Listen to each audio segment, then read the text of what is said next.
Brain is the most complicated and most trusted friends. Brain is your CEO. Yes, brain is, what a wonderful word. Brain is my CEO. First impression create করার জন্য you will get 7 seconds. আমাদের বাংলাদেশে আমরা স্কিলসটাকে কোনোদিন প্রমোটই করি না, একদম top level থেকে বটম পর্যন্ত কেউ স্কিলসকে প্রমোটই করে না। পৃথিবীর কোনো এমপ্লয়ার এই চাকরি শব্দটাকে ট্রান্সলেট করতে পারে না। পুরো পৃথিবী চলতেছে কাজ দিয়ে, আমরা চলতেছি চাকরি দিয়ে। সো আপনি চাকরি দিবেন কিভাবে? But you can give work. চাকরি খুঁজলে চাকরি পাবেন না, কাজ খুঁজলে কাজ নিশ্চিত পাবেন। কমিউনিকেশনে বলেন আমরা কমিউনিকেশনে ফেল করি। কেন ফেল করি? বিকজ ডাইরেক্ট গিয়ে সেল করা শুরু করি। Your network is your net worth. LinkedIn is such a platform যেখান থেকে you will actually get job. মনে করি আমি তো স্কিল সিভির পরের পেজে বলবো, ততক্ষণে তো সিভি আপনার ডাস্টবিনে। অনেকের সিভি রং চং দিয়ে পাঠায়, তাদের এই সিভি প্রথমেই রিজেক্ট হয়ে যায়। আপনি যতক্ষণ পর্যন্ত ট্রায়াল এন্ড এরর না করবেন ততক্ষণ পর্যন্ত আপনি আপনার রাইট ক্যারিয়ার পাবেন না। সত্যি কথা। বাংলাদেশের দক্ষতা উন্নয়ন, কর্মসংস্থান এবং ক্যারিয়ার গঠনে যে কজন গুরুত্বপূর্ণ ব্যক্তিত্ব নিরলস পরিশ্রম করে যাচ্ছেন তাদের মধ্যে KM হাসান রিপন একটি উজ্জ্বল নাম। তার দীর্ঘ 24 বছরের অভিজ্ঞতা তাকে একজন বিশেষজ্ঞ হিসেবে প্রতিষ্ঠিত করেছে, যিনি প্রশিক্ষণ, উদ্যোক্তা উন্নয়ন ও এমপ্লয়াবিলিটি নিয়ে অত্যন্ত দক্ষতার সাথে কাজ করে যাচ্ছেন। তার নেতৃত্বে থাকা ড্যাফোডিল এডুকেশন নেটওয়ার্ক এবং বাংলাদেশ স্কিল ডেভেলপমেন্ট ইনস্টিটিউট বহু শিক্ষার্থী ও পেশাদারদের জীবনে ইতিবাচক পরিবর্তন আনতে সক্ষম হয়েছেন। তার শিক্ষা ও প্রশিক্ষণের মান উন্নত করতে সহায়তা করেছে London Metropolitan University, Stockholm University, ট্যাংজি ইউনিভার্সিটি এবং TAEF হান্টার ইনস্টিটিউট থেকে অর্জিত অভিজ্ঞতা। একজন TAEF সার্টিফাইড মাস্টার ট্রেনার হিসেবে তিনি কর্পোরেট জগতে নেতৃত্ব, যোগদানের দক্ষতা, নেগোসিয়েশন ও সমস্যা সমাধানের ক্ষেত্রে এক অনন্য নাম। নতুন প্রজন্মের জন্য তিনি কেবল একজন প্রশিক্ষক নন, বরং এক অনুপ্রেরণার নাম, যিনি দক্ষতাকে কর্মে পরিণত করার ক্ষেত্রে সহায়তা দিয়ে চলেছেন। রিপন ভাই, আমাদের কাছে সবচেয়ে কমন যে একটা প্রশ্ন আসে, আমরা যারা ব্যবসা করছি, খুব কমন একটা প্রশ্ন আসে, ভাই আমাকে একটা চাকরি দিবেন। এই মানুষগুলো যারা কিনা নিয়মিত চাকরি খুঁজছে, তাদের জন্য আপনার কাছে সহজ কি সলিউশন আছে? ফার্স্ট অফ অল, আমি যদি ধরি বাংলাদেশে 1 লাখ কোম্পানি আছে, 1 লক্ষ কোম্পানির যেই 1 লক্ষ ফাউন্ডার, এই 1 লক্ষ ফাউন্ডারের কাছে চাকরি নাই, সিরিয়াসলি চাকরি নাই। আমি যখন ফেসবুকে ভিডিও দেই আমি ভয়ে থাকি, বিকজ এই ফেসবুকের ভিডিওতে মেসেজ আসবে আমার একটা চাকরি দেন, আমি বিপদে আছি। সো আমি আসলে তখন আর ফার্দার কোনো কোয়েরি আর করতে পারি না, বিকজ ও আমাকে লক করে দিছে। কারণ পৃথিবীর কোনো এমপ্লয়ার এই চাকরি শব্দটাকে ট্রান্সলেট করতে পারে না, ইন্টারপ্রেট করতে পারে না, ডিকোড করতে পারে না। চাকরিকে ডিকোড করা হচ্ছে মানে হচ্ছে ও চাকরি চাইছে, তার মানে আমি ওকে চাকরি দিব, তার মানে প্রতি মাসে ওকে আমার একটা অ্যামাউন্ট দিতে হবে, অ্যান্ড সেই অ্যামাউন্টটা দিয়ে আমি ওর ফ্যামিলি চালাবো। আমি নিজেই আছি প্রবলেমে, আমি আপনাকে প্রতি মাসে একটা স্যালারি দিব। এটা মানে এমপ্লয়াররা বা ফাউন্ডাররা এইটা মাথার মধ্যে অ্যাজিউম করে, চাকরির সঙ্গে এটা মিলে গেছে। So I always suggest people, can you replace the word চাকরি, চাকরি শব্দটাকে কি শিফট ডেল করতে পারো কিনা, অ্যান্ড দেন ওই চাকরির পরিবর্তে তুমি কি বলতে পারো কিনা ভাইয়া আমাকে একটা কাজ দেবেন। তখন না ওই ছেলে মানে ওই এমপ্লয়ার বা ফাউন্ডার জিজ্ঞেস করবে কি কাজ দিতে পারি, তুমি কি করতে পারো, বিকজ তখন সে ডিকোড করতে পারছে, বিকজ ওই ভদ্রলোকের অসংখ্য কাজ তার অফিসে আছে, ছোট থেকে বড় পর্যন্ত হাজার খানেক কাজ আছে, আপনার কাছেও আছে, কাজ আছে, আপনার কাছে চাকরি নাই। আমি আপনাদের এই পডকাস্টের মাধ্যমে আমি সবাইকে বলবো, প্লিজ 90 ডেজ আপনারা চাকরি শব্দটা ব্যবহার করেন না, কাজ ব্যবহার করেন। বিদেশে যখন পড়তে গিয়েছি বা বিদেশে আমার যে বন্ধুবান্ধব পড়ে, তারা কেউ কোনোদিন বলে না চাকরি করতে যাই, অফিসে যাই। এগুলি আমাদের বাংলাদেশের নবাবী শব্দ আর কি। তারা বলে কাজে যাই, এই কাজ থেকে এসে তোর সঙ্গে আড্ডা দিব।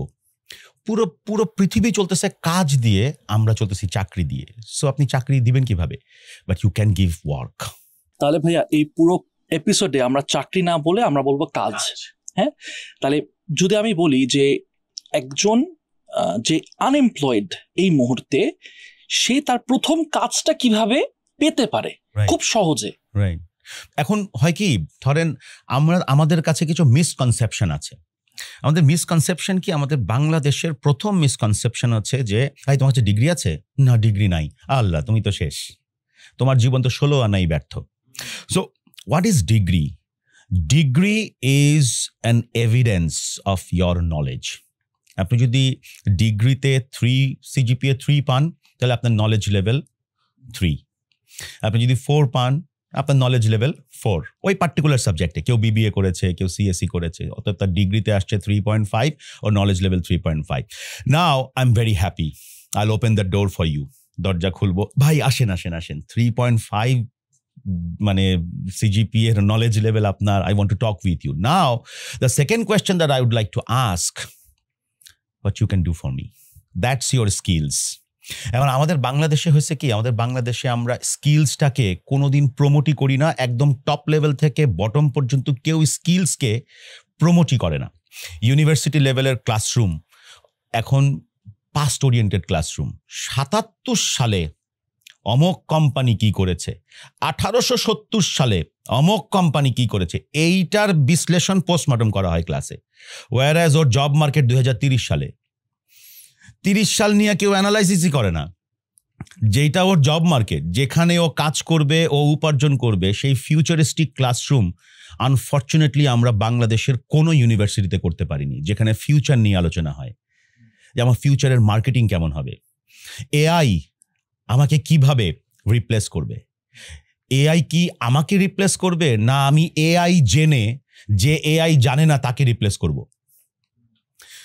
অনেকে বলে না যে এআই আমাকে রিপ্লেস করে দিবে, হাই হাই কি করব, চাকরি খেয়ে দিবে, এআই চাকরি খেয়ে দিবে। মানুষ এখন ডিবেট করে এআই রে থামাও, কোনোদিন থামানো যাবে? বাট কে রিপ্লেস করবে? সে রিপ্লেস করবে যে এআই জানে। সো হার্ভার্ডের খুব চমৎকার একটা উক্তি ছিল এটা, যে the person who knows AI, he will replace the person who doesn't know AI.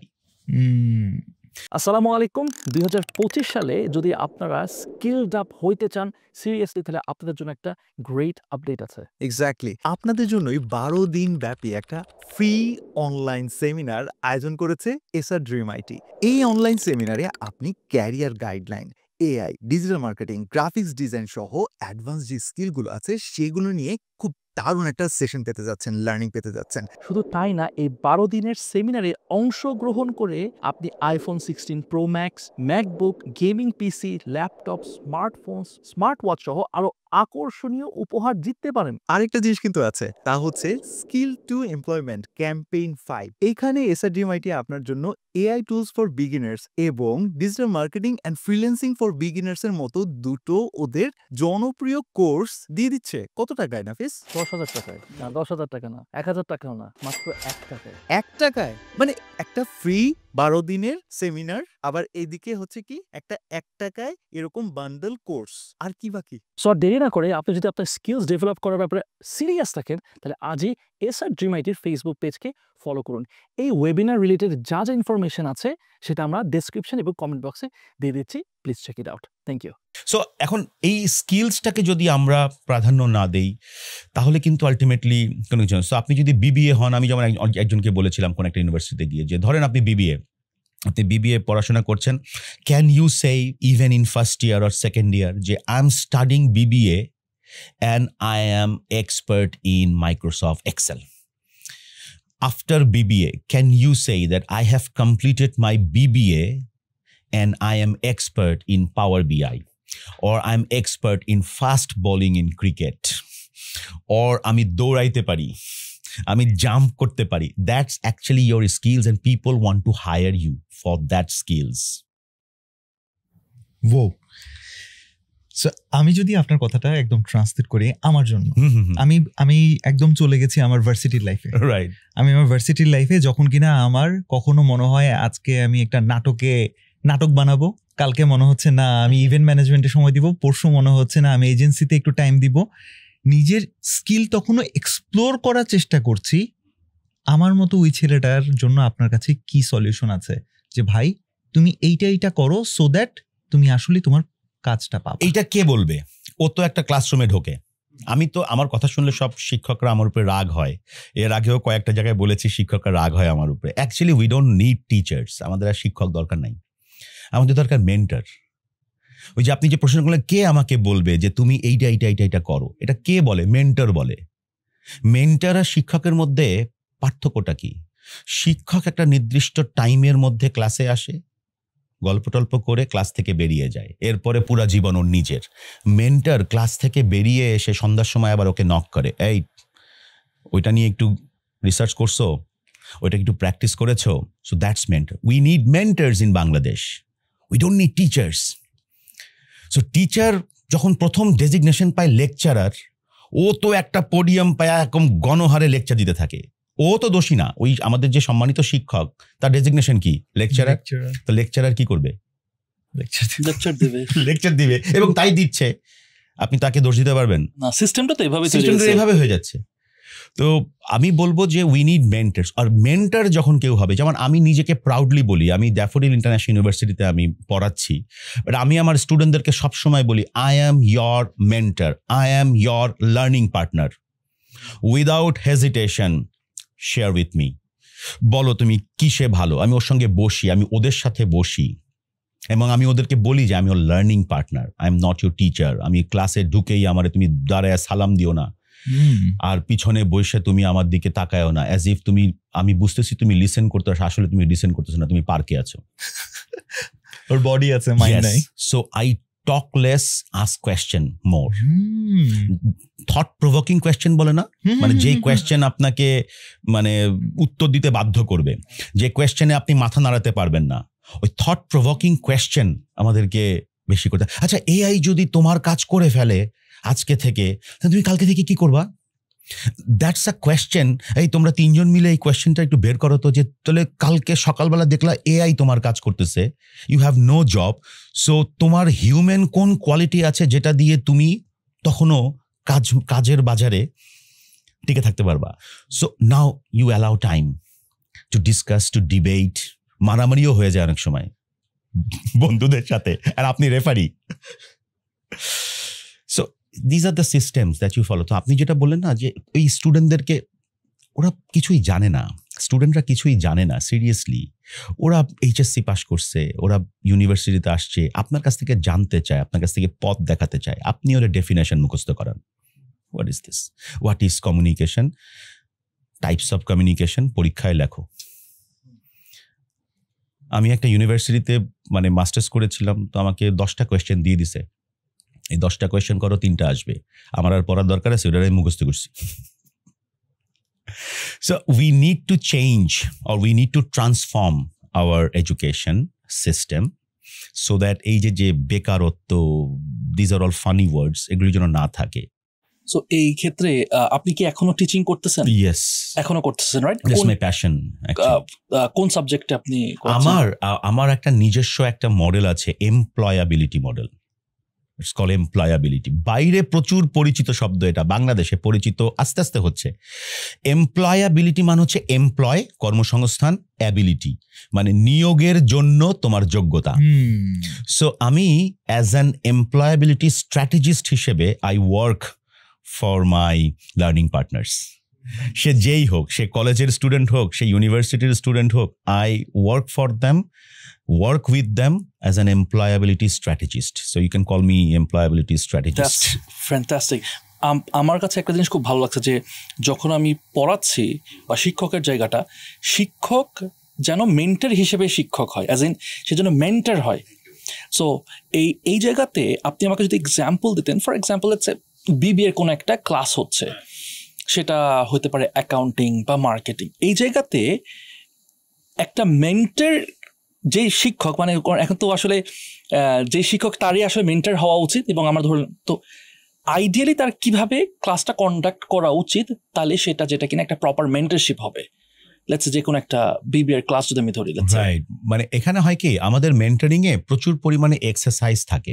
Exercise মানে যেখানে ওকে কোয়েশ্চেন দেয়া হয়, ও কোয়েশ্চেনটাকে আইডেন্টিফাই করে, ওকে কিছু ছক দেয়া হয়, যে ছকটাকেও ফিল আপ করে, ওকে ডিসকাস করতে দেয়া হয়, গ্রুপ ডিসকাস করতে দেয়া হয়, যেখান থেকে ও একটা মডেল ও বের করবে। ফর এক্সাম্পল, একটা ছাত্র আমাকে বলছিল, স্যার বিবিএ তো শেষ হয়ে যাবে আগামী সেমিস্টারে, নিজের স্কিলসই তো খুঁজে পেলাম না, আপনি আমাকে গত 2টা ক্লাসে আমার প্যাশন অ্যান্ড আমার মানে আগ্রহর জায়গাটা নিয়ে আপনি আমাকে দিলেন, কিন্তু আমি কোনো খুঁজে পেলাম না। আমার একটাই আগ্রহ আসে, আমি খুব ভালো ক্রিকেটার, আচ্ছা, আমি ক্যাপ্টেন্সি করতে পারি খুব ভালো, অ্যান্ড আমি সিরিয়াসলি হার্ড হিটিং ব্যাটসম্যান, এবং আমাকে আমার দল যেখানে পাঠাবে আমি সেখানে পারফর্ম করব। ক্রিকেট ছাড়া তো আমি কিছু, কিন্তু আমার তো ইন্টারভিউতে চাকরি একটাও হবে না। নাও আমি ওকে বললাম যে দেখো তোমার একটা বন্ধু আছে, তুমি জানো? বলে না আমি জানি না। আমি বললাম তোমার একটা বন্ধু হচ্ছে, তোমার একটা ডিজিটাল অ্যাসিস্ট্যান্ট আছে। তো বলে কোনটা স্যার? আমি বললাম যে ডিজিটাল অ্যাসিস্ট্যান্ট হচ্ছে তোমার এআই। কোনটা ভালো লাগে বলো, কোন নামটা শুনছো? বলে স্যার চ্যাট জিপিটি শুনছি বেশি। আমি বললাম ফ্যান্টাস্টিক, চ্যাট জিপিটি ওপেন করো। And he open chat GPT. Chat জিপিটিকেও বাংলায়, এখন তো ভয়েসও শোনে চ্যাট জিপিটি, তাই না? ভয়েস বলো, আচ্ছা আমি বিবিএ কমপ্লিট করেছি, কিন্তু আমি আর কোনো দক্ষতা নাই, আমি ক্রিকেট খেলতে খুব ভালোবাসি এবং করি।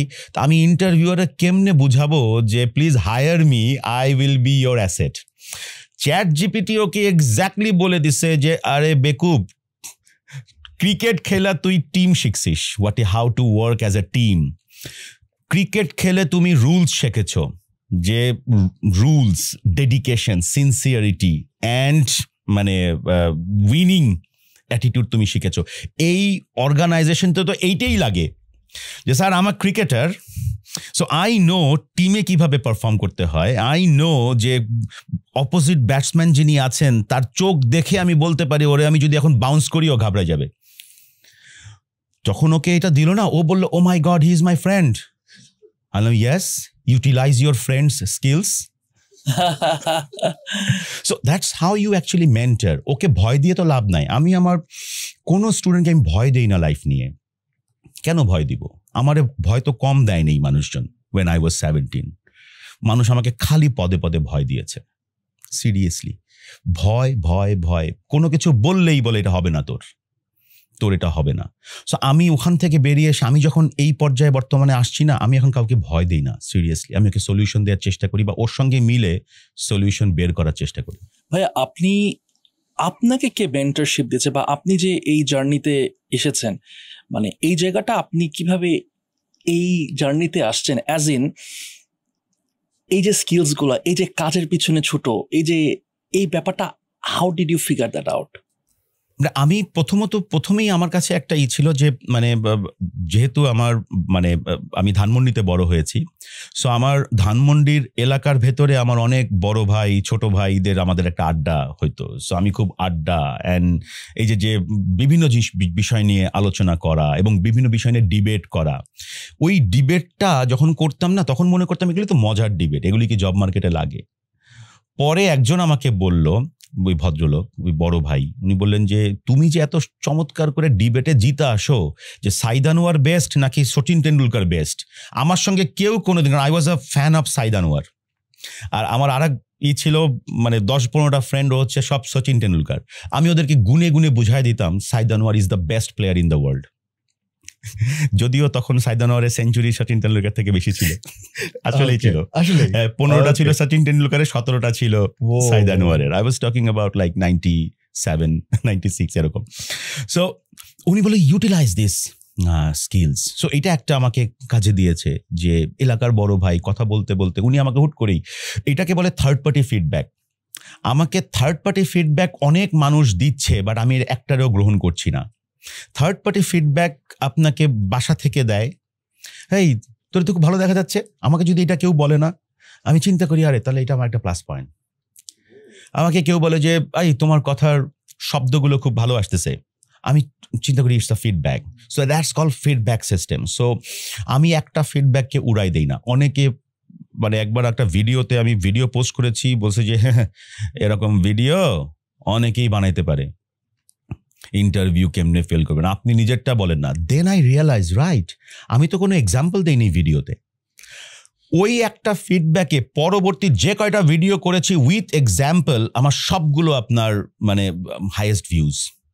তার মানে কি ওই ফিডব্যাকটাতে অনেকে রাগ হয়ে যায়, অনেকে রাগ হয়ে যায়, ওরে একটা বেশি বুঝছেন না আপনি, এরকম একটা পাল্টা দেখতেছেন কিসের জন্য, আয়নাতে নিজের চেহারা দেখুন। সো সিরিয়াসলি আমি ওকে থ্যাংক ইউ দিয়ে আমি বের হয়ে এসে দেন আই মানে review my videos and then আমি চিন্তা করলাম যে no, I need to tell story, because people remember only stories. মানুষ গল্প, কমিউনিকেশনে বলেন, আমরা কমিউনিকেশনে ফেল করি। কেন ফেল করি? বিকজ ডাইরেক্ট গিয়ে সেল করা শুরু করি, ভাই যে কলম নেবেন, খুব ভালো লেখে, আল্লাহর কসম কোটি কোটি মাইল আপনি লিখতে পারবেন, নো স্টোরিজ, নো কানেক্টিং। মানে গোল্ড ফিশের তেও মানুষের মেমোরি এখন কমে গেছে, 60 সেকেন্ড পর মানুষের মনে রাখতে পারে না। So stories are very important. তো আমাকে এই জিনিসগুলো শিখিয়েছে আমার। আর আপনি যখন ঠেকে যান না, তখন আপনার কাছে মনে হয় কি সবার উপদেশই আমার গ্রহণ করতে হবে, আপনার আর ইগো থাকে না। When you feel push behind your shoulder. এরকম কি আপনার হয়েছে? মানে 1000 টাইমস। মানে পুশ কাকে বলে 1000 times. Do you want to share some? মানে আই ওয়াজ ভেরি রিল্যাক্টিং, খুব উদাসীন ছেলে ছিলাম আমি। বাসায় আসতাম রাতের বেলা, ফ্রেন্ডদের সাথে গল্প করতাম। I was very রিল্যাক্টিং। আর আমার বাবা আমাকে খুব মানে করতো, বকাঝকা দিত আর কি, এই তুমি কি করবা, বিকজ উনি যেহেতু নেভিতে ছিলেন, সো রুলস নিয়ে বড় হয়েছেন, সব কিছু নিয়ে।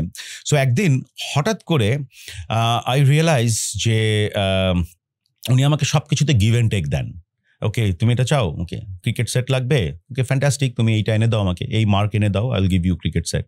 সো আমি এনে দিতাম, উনি দিত। So I was little frustrated যে কিছু হইলেই বলে গিভ অ্যান্ড টেক, এটা দাও দেন এটা পাবা।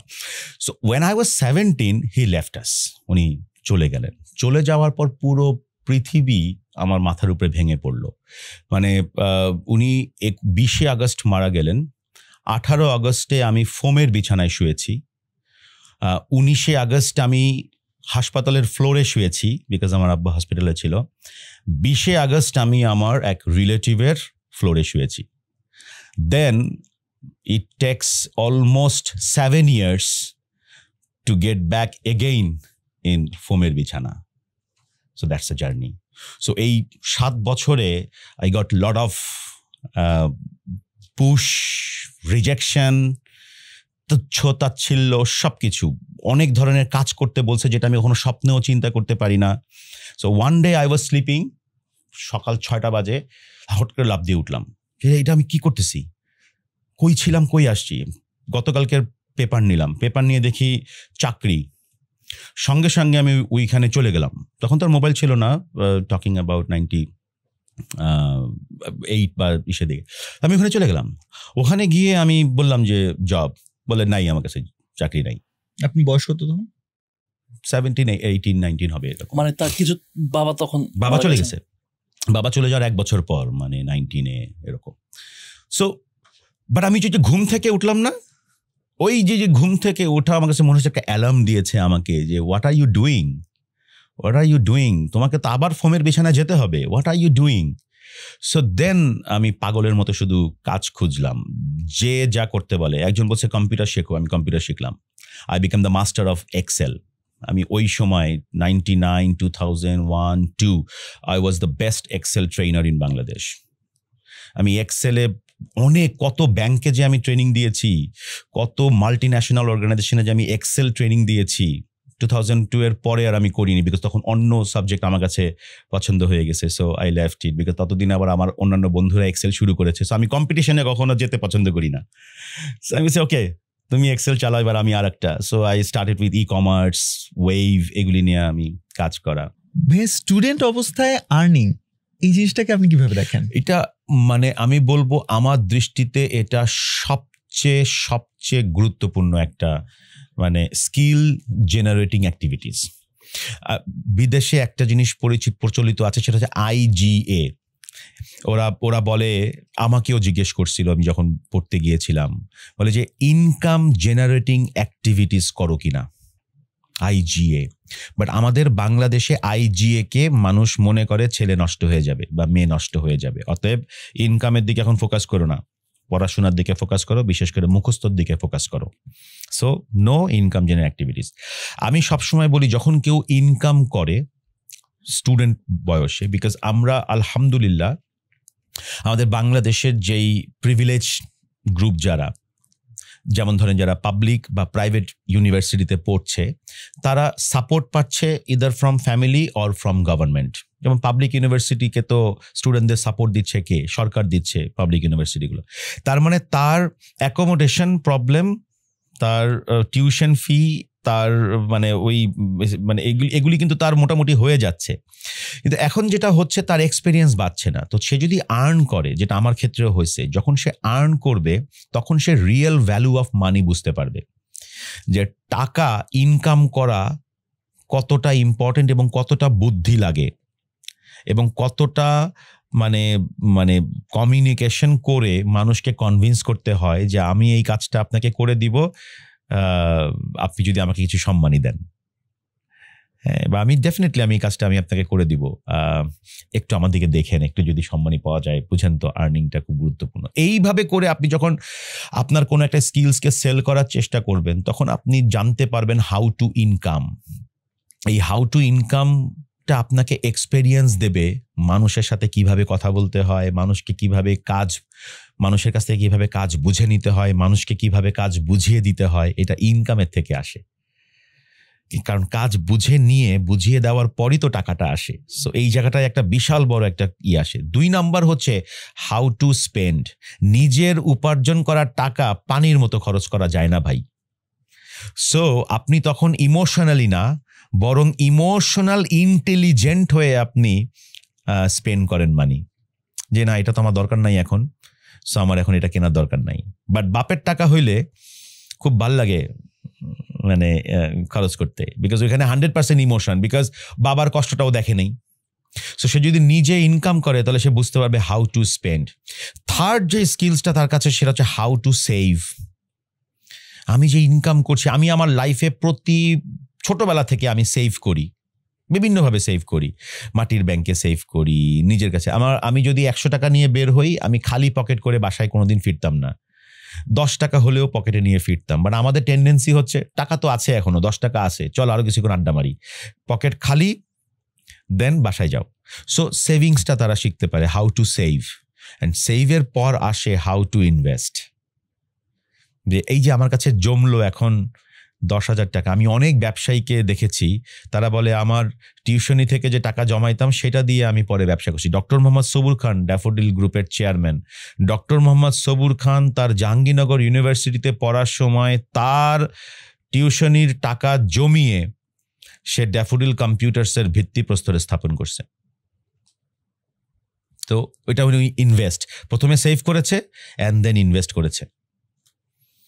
সো আর্লি এইজের আর্নিং, আমি আমাদের সকল বাবা মাকে বলবো, আপনারা পৃথিবীর শ্রেষ্ঠ বাবা মা এবং আপনারা আপনার ছেলে মেয়েদের কত সহযোগিতা করতেছেন, আলহামদুলিল্লাহ। যেহেতু আপনারা তার পেছনে আছেন, আপনার ছেলে মেয়েদের পিছনে আছেন, ওকে একটু জীবনটা চিনতে সাহায্য করেন, ওকে একটু আর্ন করতে দেন। ওরা যদি কখনো এসে বলে যে বাবা আমি একটু আর্ন করতে চাই, ওকে এনকারেজ করেন। আমি শিক্ষকদের বলবো, যদি কোনো ছাত্র বলে স্যার আমি একটু আর্ন করতে চাই আফটার স্টাডি টাইম, ওকে এনকারেজ করেন। আপনি জানেনও না ওকে পুরো 1 সেমিস্টারের এক্সপিরিয়েন্স ও পেয়ে যাবে যদি 1 মাসে ও 600 টাকা আর্ন করতে পারে।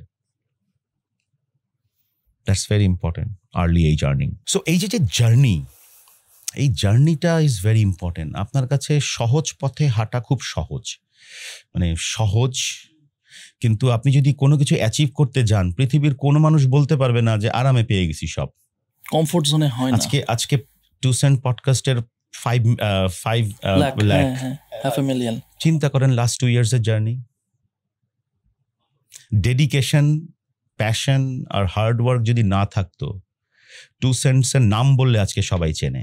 দেয়ার ওয়াজ এ টাইম, আমি এরকম আছে 2 বছর আগে আমি বিভিন্ন জায়গায় যে তখন আমরা ওয়েব ক্যামে করতাম, বলতাম যে কারা কারা 2 সেন্স চিনো, তখন 20%ও চিনে না। তো আমরা বলতাম যে প্লিজ 2 সেন্স পডকাস্টটা দেখেন, বিকজ আপনাদের কাজে লাগবে। এখন আমি যখন কোনো পোডিয়াম বা কোথাও যাই, আমার কতজন দেখেন 2 sense, 80% raises their hand. My goodness, see. কিন্তু এখন যদি কেউ বলে খুব সহজে পেয়ে গেছে, তো এগুলি বলার মানুষও তো আছে। আমি ওই জায়গা থেকে মানে একটা জিনিস, যদিও আপনি কিছুটা অ্যান্সার দিয়ে দিয়েছেন, সেটা হচ্ছে আপনি বললেন না থার্ড পার্টি ফিডব্যাক, তাই না, এরকম কথাটা।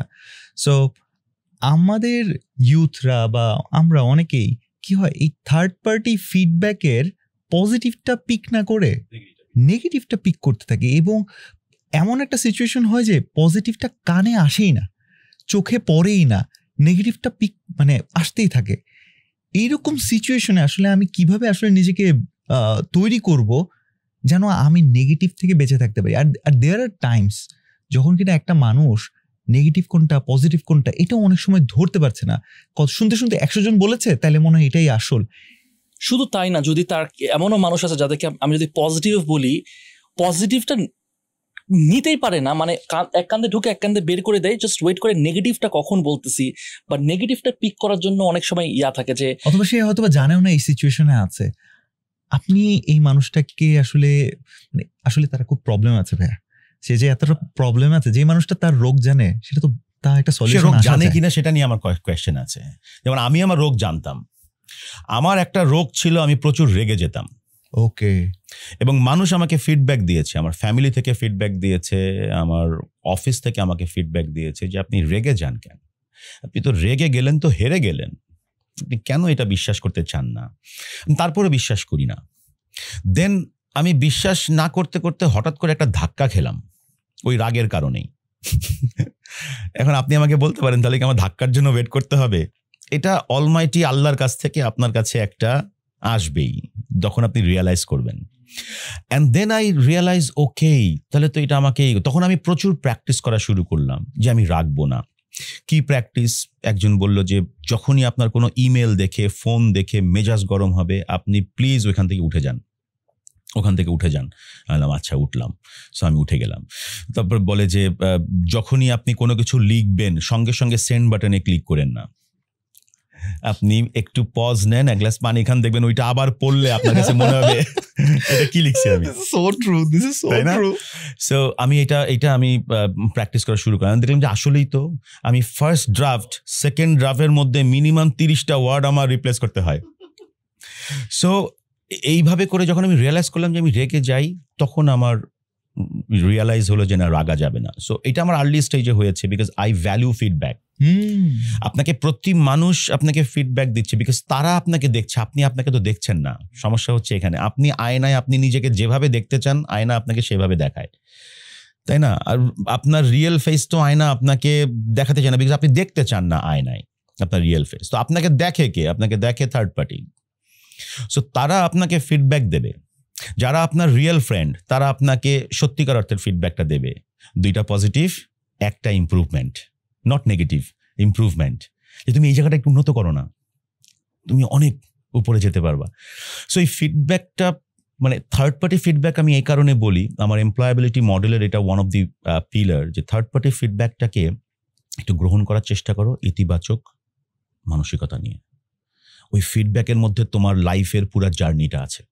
যেমন আমাকে বলছে তুমি প্রেজেন্টেশনে খুব ভালো, ওইটা আমাকে একটা কনফিডেন্স দিয়েছে, বিলিভ মি।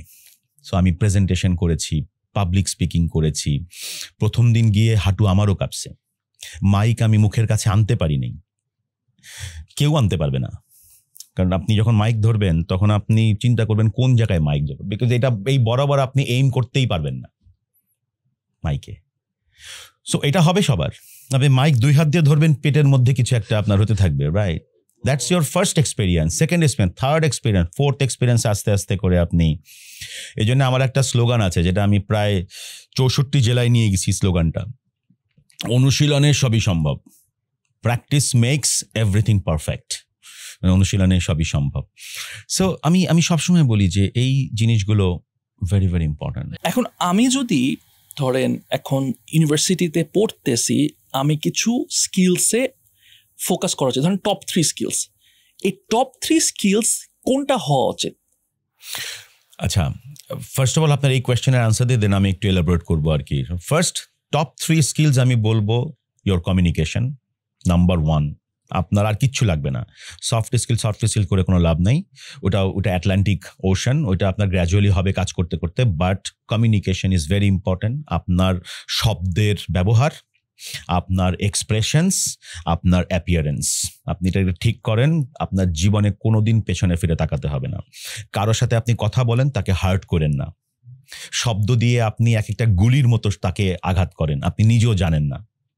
সো মানুষ যদি কমিউনিকেশনটা যদি ঠিক করে, আমার কাছে মনে হয় তার পেছনে ফিরে কোনোদিন তাকাতে হয় না। What a wonderful communicator you are.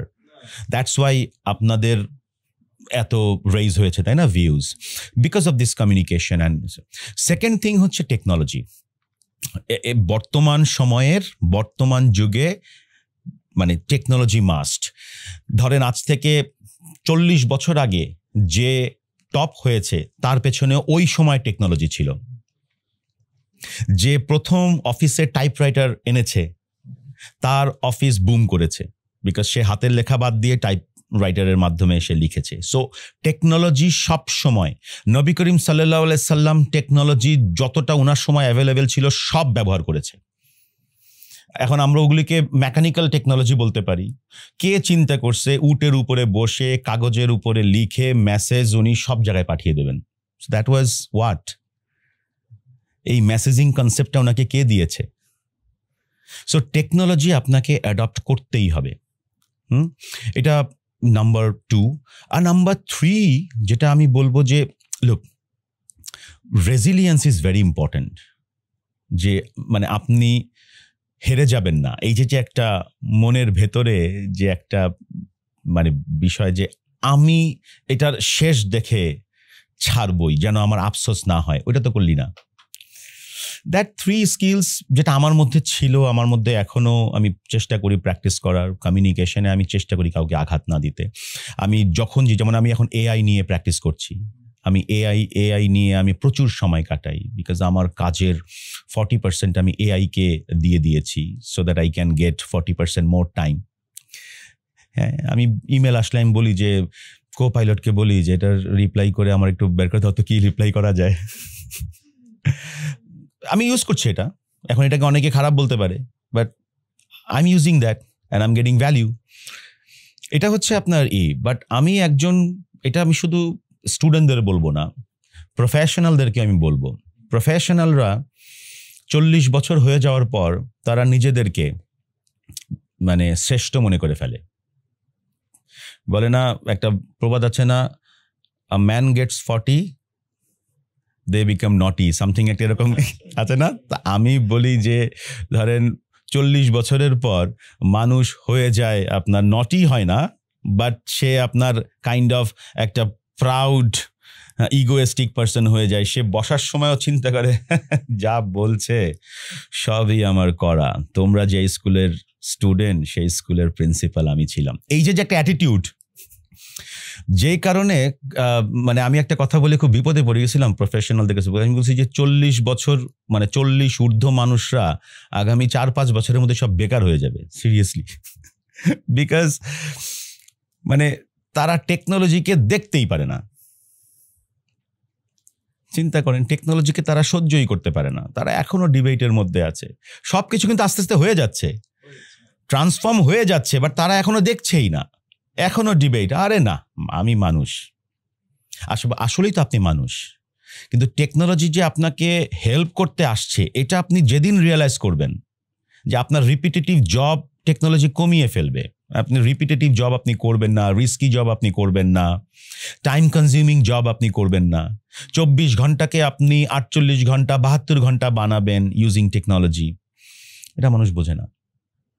So 40 বছর ঊর্ধ্ব যারা আছে, আই এম রিয়েলি মানে concern and conscious about their sustainability. Communication স্কিলসের কথাটা বলেছেন, আমরা মানে আমাদের যারা এপিসোডসগুলো দেখে মোটামুটি তারা এই ব্যাপারগুলো জানে যে কমিউনিকেশন স্কিলস আমাদের দরকার, বাট ফর্মুলাটা কি, স্টেপসগুলো কি, এটা যদি আরেকটু ইলাবোরেট করতেন যে আচ্ছা আমি কমিউনিকেশন স্কিলসে আমি এক্সপার্ট হইতে চাই, আমি আপনার লেভেলে যেতে চাই, কি করা উচিত হবে? ফার্স্ট অফ অল আমাদের কয়েকটা জিনিস বিশ্বাস করতে হবে। মানুষ আপনাকে ফার্স্ট ইমপ্রেশন ক্রিয়েট করার জন্য you will get 7 seconds, 7 second. 7 second আপনি সময় পাবেন, যেই 7 সেকেন্ড আপনাকে 7 ঘন্টার কথা বলার সুযোগ দিবে। 7 সেকেন্ড। সো তার মানে একটা গোল্ড ফিশের মেমোরির চেয়েও এখন শর্ট হয়ে গেছে ফার্স্ট ইমপ্রেশন। অধিকাংশ ক্ষেত্রে আমরা ফার্স্ট ইমপ্রেশন ক্রিয়েটই করতে পারি না। আপনার ফেভারিট পার্সোনালিটি যা আছে তারা সবাই ওই 7 সেকেন্ডসকে ইউটিলাইজ করতে পারে।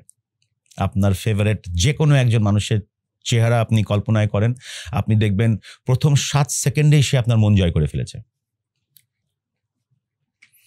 That's call first impression. এটা আমাদের বাংলাদেশে ভেরি রেয়ার অ্যান্ড টাফ। প্রথমেই এসে তার ইন্ট্রোডাকশন দেয়, সে কি করেছে গত 20 বছরে, কে শুনতে চায় আপনার এই কাহিনী? তার সাথে আপনি কথা বলেন। নাম্বার 2, 93% হচ্ছে আপনার বডি, 7% হচ্ছে আপনার শব্দ। 7% শব্দ দিয়ে দুনিয়া জয় করবেন, আর 93% বডি দিয়ে আপনি আত্মবিশ্বাসী করবেন, আর একজনকে বিশ্বাস স্থাপন করতে সাহায্য করবেন। মানে একজন আপনাকে দেখে বিশ্বাস করবে যে no, he is the right man or he is the right person. যখনই আপনি 7% ওই শব্দগুলো ব্যবহার করবেন, সেগুলো হয়ে গেছে কাজ, এই তো 100%। সো এখন আপনি দেখেন, আমি খুব কষ্ট পাই, আমাদের অনেক প্রফেশনালরা আছে যারা ঘর থেকে বের হয় এমনভাবে যে আজকের দিন তো আমার জন্য না, আমি কঙ্কার করার জন্য বের হইনি। চিন্তা করেন তো, একটা রাজার কথা, রাজা ঘর থেকে বের হতো কিভাবে? Ready, prepare to কঙ্কার another land. আমরা ঘর থেকে কিভাবে বের, আচ্ছা আসুক, ও 26 তারিখে ভালো ড্রেস পরবো, দিন একটা বিয়ার দাওয়াত আছে, বাকি দিন আমার অ্যাপিয়ারেন্স, এগুলি কিছু ঠিক নাই। সো আমরা এটা ভুলেই যাই যে কমিউনিকেশনে 93% হচ্ছে ইয়োর অ্যাপিয়ারেন্স। আপনাকে দেখে যেন মনে হয় যে আপনি কঙ্কার করতে বের হয়েছেন। তো think like a king. So কমিউনিকেশনে এটা গেল একটা বিষয়। থার্ড আমি যেটা বলবো যে আপনি বলেন যে আমি ভেরি স্ট্রেট ফরওয়ার্ড, আমি স্ট্রেট ফরওয়ার্ড ভাই, is it year quality?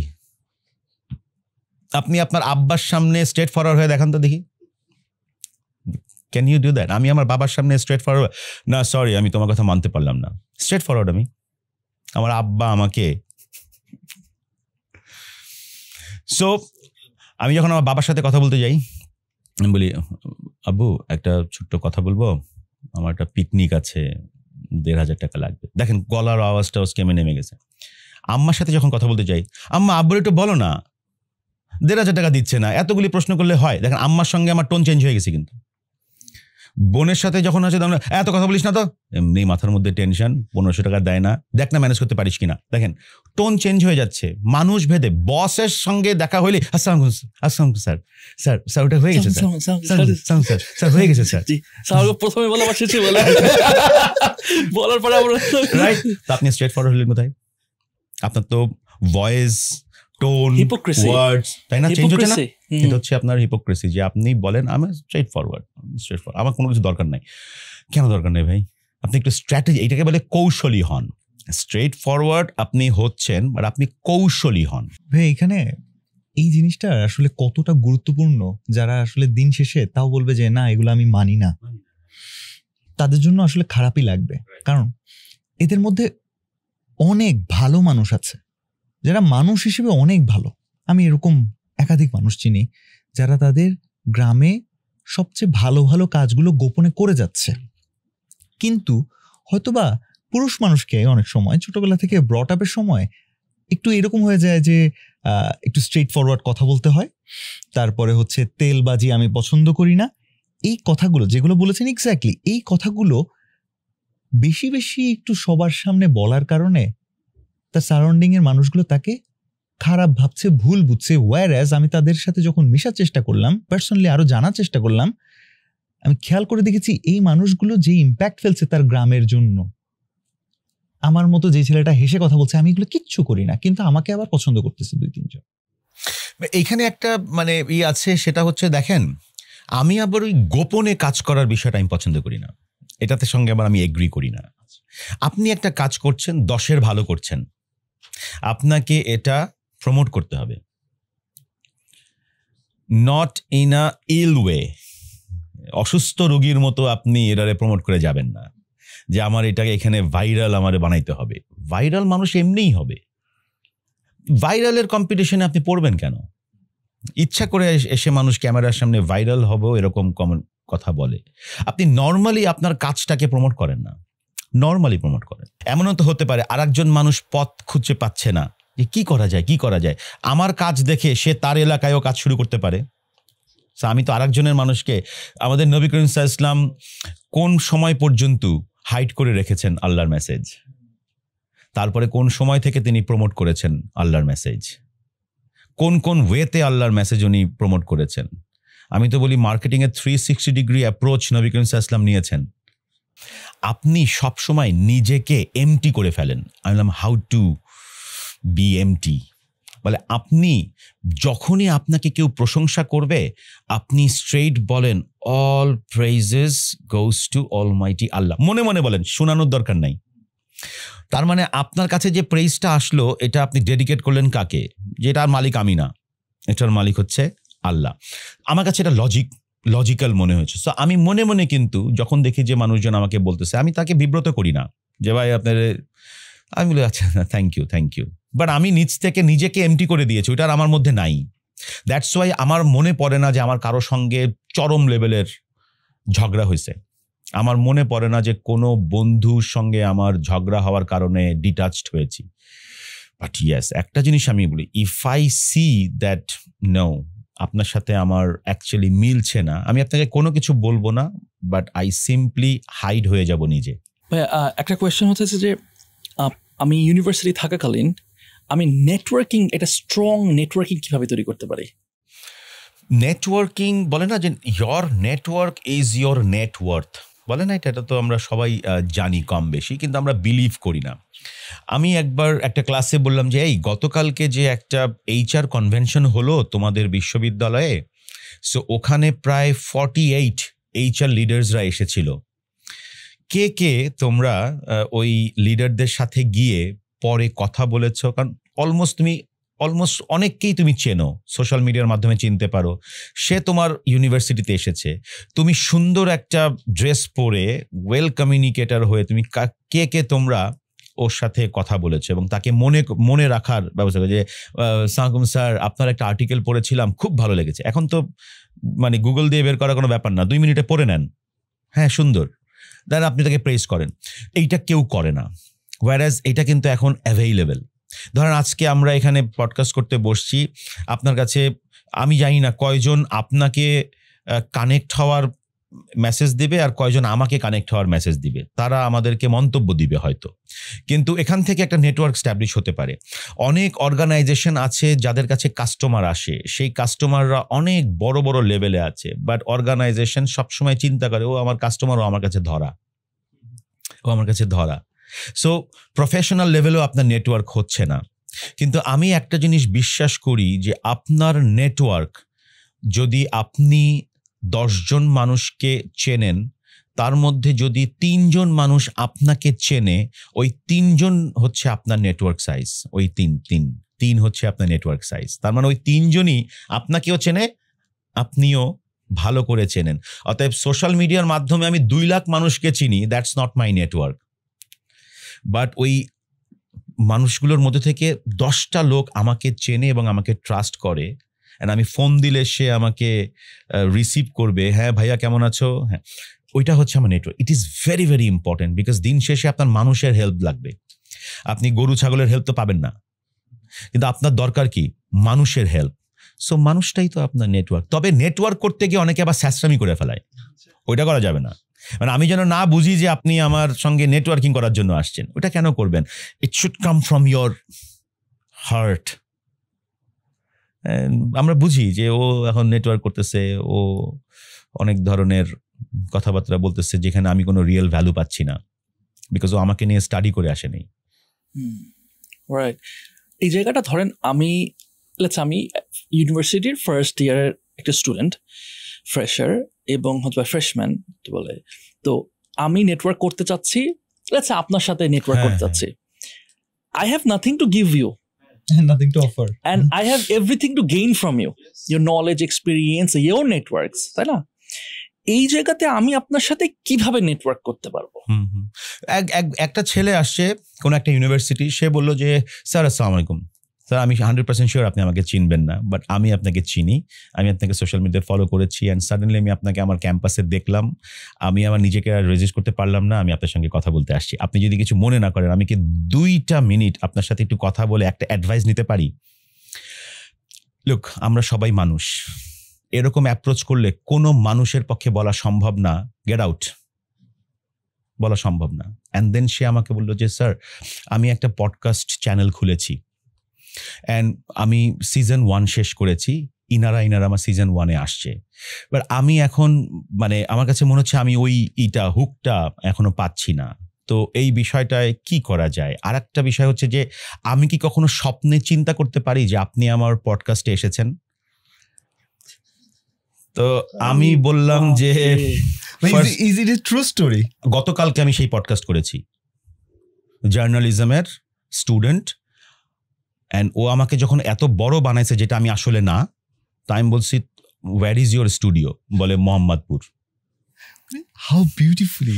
So আমি বললাম যে ওকে, কয় তারিখ করা যায়? তো বললো যে আপনি বলেন। তো আমি দেখলাম আমার 21 আর 22 আমার ফ্রি আছে। আমি বললাম 21 তারিখ 7টা থেকে 8টা পর্যন্ত, 9টার সময় একটা মিটিং ছিল, রাত সন্ধ্যা 7টা থেকে 8টা পর্যন্ত আমি ওর পডকাস্ট করেছি। আমি ওরে কিছুই দিতে পারিনি, বিকজ আমার এটা নিয়ে কোনো আইডিয়া নাই, পডকাস্ট কেমনে ভাইরাল করতে হয় বা এগুলো আমার কোনো আইডিয়া নাই। But I become his guest. So networking মানে আর কি? নেটওয়ার্কিং মানে হচ্ছে আপনি অনেস্টি দিয়ে আমার সাথে কথা বলবেন, আপনি কিছু এভিডেন্স দেবেন, আপনি কিছু এভিডেন্স শো করবেন আমার কাছে, আপনি যে আমাকে নিয়ে যে আপনি চিন্তা করছেন সেটা আপনি আমাকে জানাবেন, লিঙ্কডইনে আপনি আমাকে ফলো করছেন সেটা আপনি আমাকে জানাবেন, তাই না? সো আমি এটা একদম ফ্রেশ স্টোরি দেখে আমি আপনাদের সঙ্গে শেয়ার করলাম। এই লিঙ্কডইনটাকে যে কোনো একজন স্টুডেন্ট বলি অথবা কিছুদিন আগে সে তার কর্মজীবন শুরু করেছে, তারা কিভাবে প্রপারলি ইউটিলাইজ করতে পারে? My God, LinkedIn is such a platform যেখান থেকে you will actually get job, actually you will get work, but no চাকরি। বাংলা শব্দে চাকরি পাবো না, বাংলা শব্দে কাজ পাবো, লিঙ্কডইনে কাজ পাবো। আমি ওয়ার্ল্ড ব্যাংকের কনসালটেন্ট হিসেবে কাজ করার সুযোগ পেয়েছি from LinkedIn. I was a consultant for World Bank Dhaka, Bangladesh, and আমি কাজ পেয়েছি আলহামদুলিল্লাহ ফ্রম লিঙ্কডইন। আমি যেই ভাইকে চিনতাম তিনি আমার একটা আর্টিকেল পড়েছেন, যেটা আমি সফট স্কিলস নিয়ে লিখেছিলাম। যে আর্টিকেলটা ছিল এরকম যে only soft skills can save your work, মানে একমাত্র সফট স্কিলসই মানুষের একমাত্র অ্যাসেট যেটা আপনাকে রোবটের কাছ থেকে বা মেশিনের কাছ থেকে বাঁচাবে। এটা পড়ার পর উনি আমাকে বলছে I want to meet with you, and উনি আমার সঙ্গে আধা ঘন্টা কথা বলার পর উনি বের হয়ে গেলাম। পরের দিন আমার ফোন আসলো যে আপনার প্রোফাইলটা কি একটু পাঠানো যায়। আমি পরে রিয়েলাইজ করলাম দ্যাট ওয়াজ অ্যান ইন্টারভিউ। আমি আগে বুঝি না, আমি এমনি কত মানুষের সাথে গল্প করি, ওটা যে আমার ইন্টারভিউ ছিল আমি জানি না। সো একটা বড় প্রজেক্টে উনি আমাকে কনসালটেন্ট হিসেবে কাজ করার সুযোগ দিলেন for soft skills and entrepreneurship. So LinkedIn is such a platform যেটা দিয়ে you can connect people, you can impact through your work, create impact through your work, and you can get work opportunity.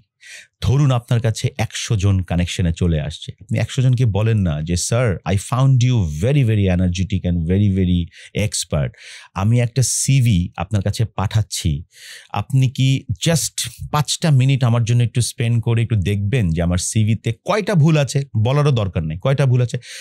100 জন মানুষকে পাঠালে একজনও কি হৃদয়বান মানুষ নাই যে আপনাকে ফিডব্যাক দেবে? সো এই জিনিসটা আপনি আজকে ট্রাই করে দেখেন, ইউ উইল গেট প্রুফ। এবং আমার লিঙ্কডইনে অসংখ্য মানুষের সাথে আমার কানেকশন আছে আলহামদুলিল্লাহ, এবং তারা আমাকে প্রচুর মেসেজ পাঠায়। আমি যেই মেসেজগুলোতে রিয়েল কোয়েশ্চেন থাকে আমি সেই মেসেজগুলোর আনসার দেই, যেগুলো শুধুমাত্র হ্যালো হাই এগুলি থাকে সেগুলো আমি আসলে ওপেন করি না। এই হ্যালো হাই কেউ বলবেন না লিঙ্কডইনে। এই নেটওয়ার্কিং এ যে এই ভুলগুলো এইগুলো যদি একটু ধরাতেন, মানে ভাই এগুলো প্লিজ করো না, নেটওয়ার্কিং এর সময় এগুলো করো না। আসলেই মানে ধরেন ফার্স্ট অফ অল আপনার কি দরকার, যেটা আপনার সাবজেক্ট না সেই সাবজেক্টটা দিয়ে আপনার কেন নেগেটিভ কমেন্ট করতে হবে লিঙ্কডইনে? কেন?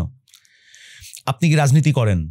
না, আমি রাজনীতি করি না। তাহলে রাজনৈতিক বিষয় নিয়ে আপনার চর্চা করার দরকার কি? আপনি যদি বলেন যে হ্যাঁ আমি একজন স্টুডেন্ট অফ পলিটিক্স, তাহলে আপনি দেশের রাজনীতি নিয়ে আপনি কমেন্ট করেন, but is it the right platform?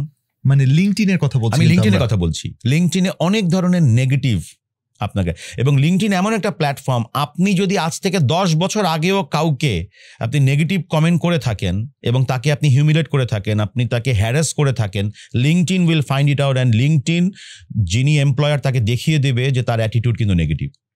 That's why লিঙ্কডইনে প্রফেশনালরা বেশি স্বাচ্ছন্দ্য বোধ করে। কেন? বিকজ এখানে আপনি একজনকে গালি দিলে আপনি সেটাকে, যেমন ইউএস অ্যাম্বাসি যখন ভিসা দেয় তখন ইউএস অ্যাম্বাসি কি করে, আপনার এন্টায়ার 14 জেনারেশনের ইনফরমেশন পেয়ে যাবে কিন্তু US embassy. LinkedIn is like that. Facebook আমরা কেন ইউজ করি? ফেসবুক আমরা ইউজ করি for getting clap, applauds. Seriously Facebook আমি ব্যবহার করি।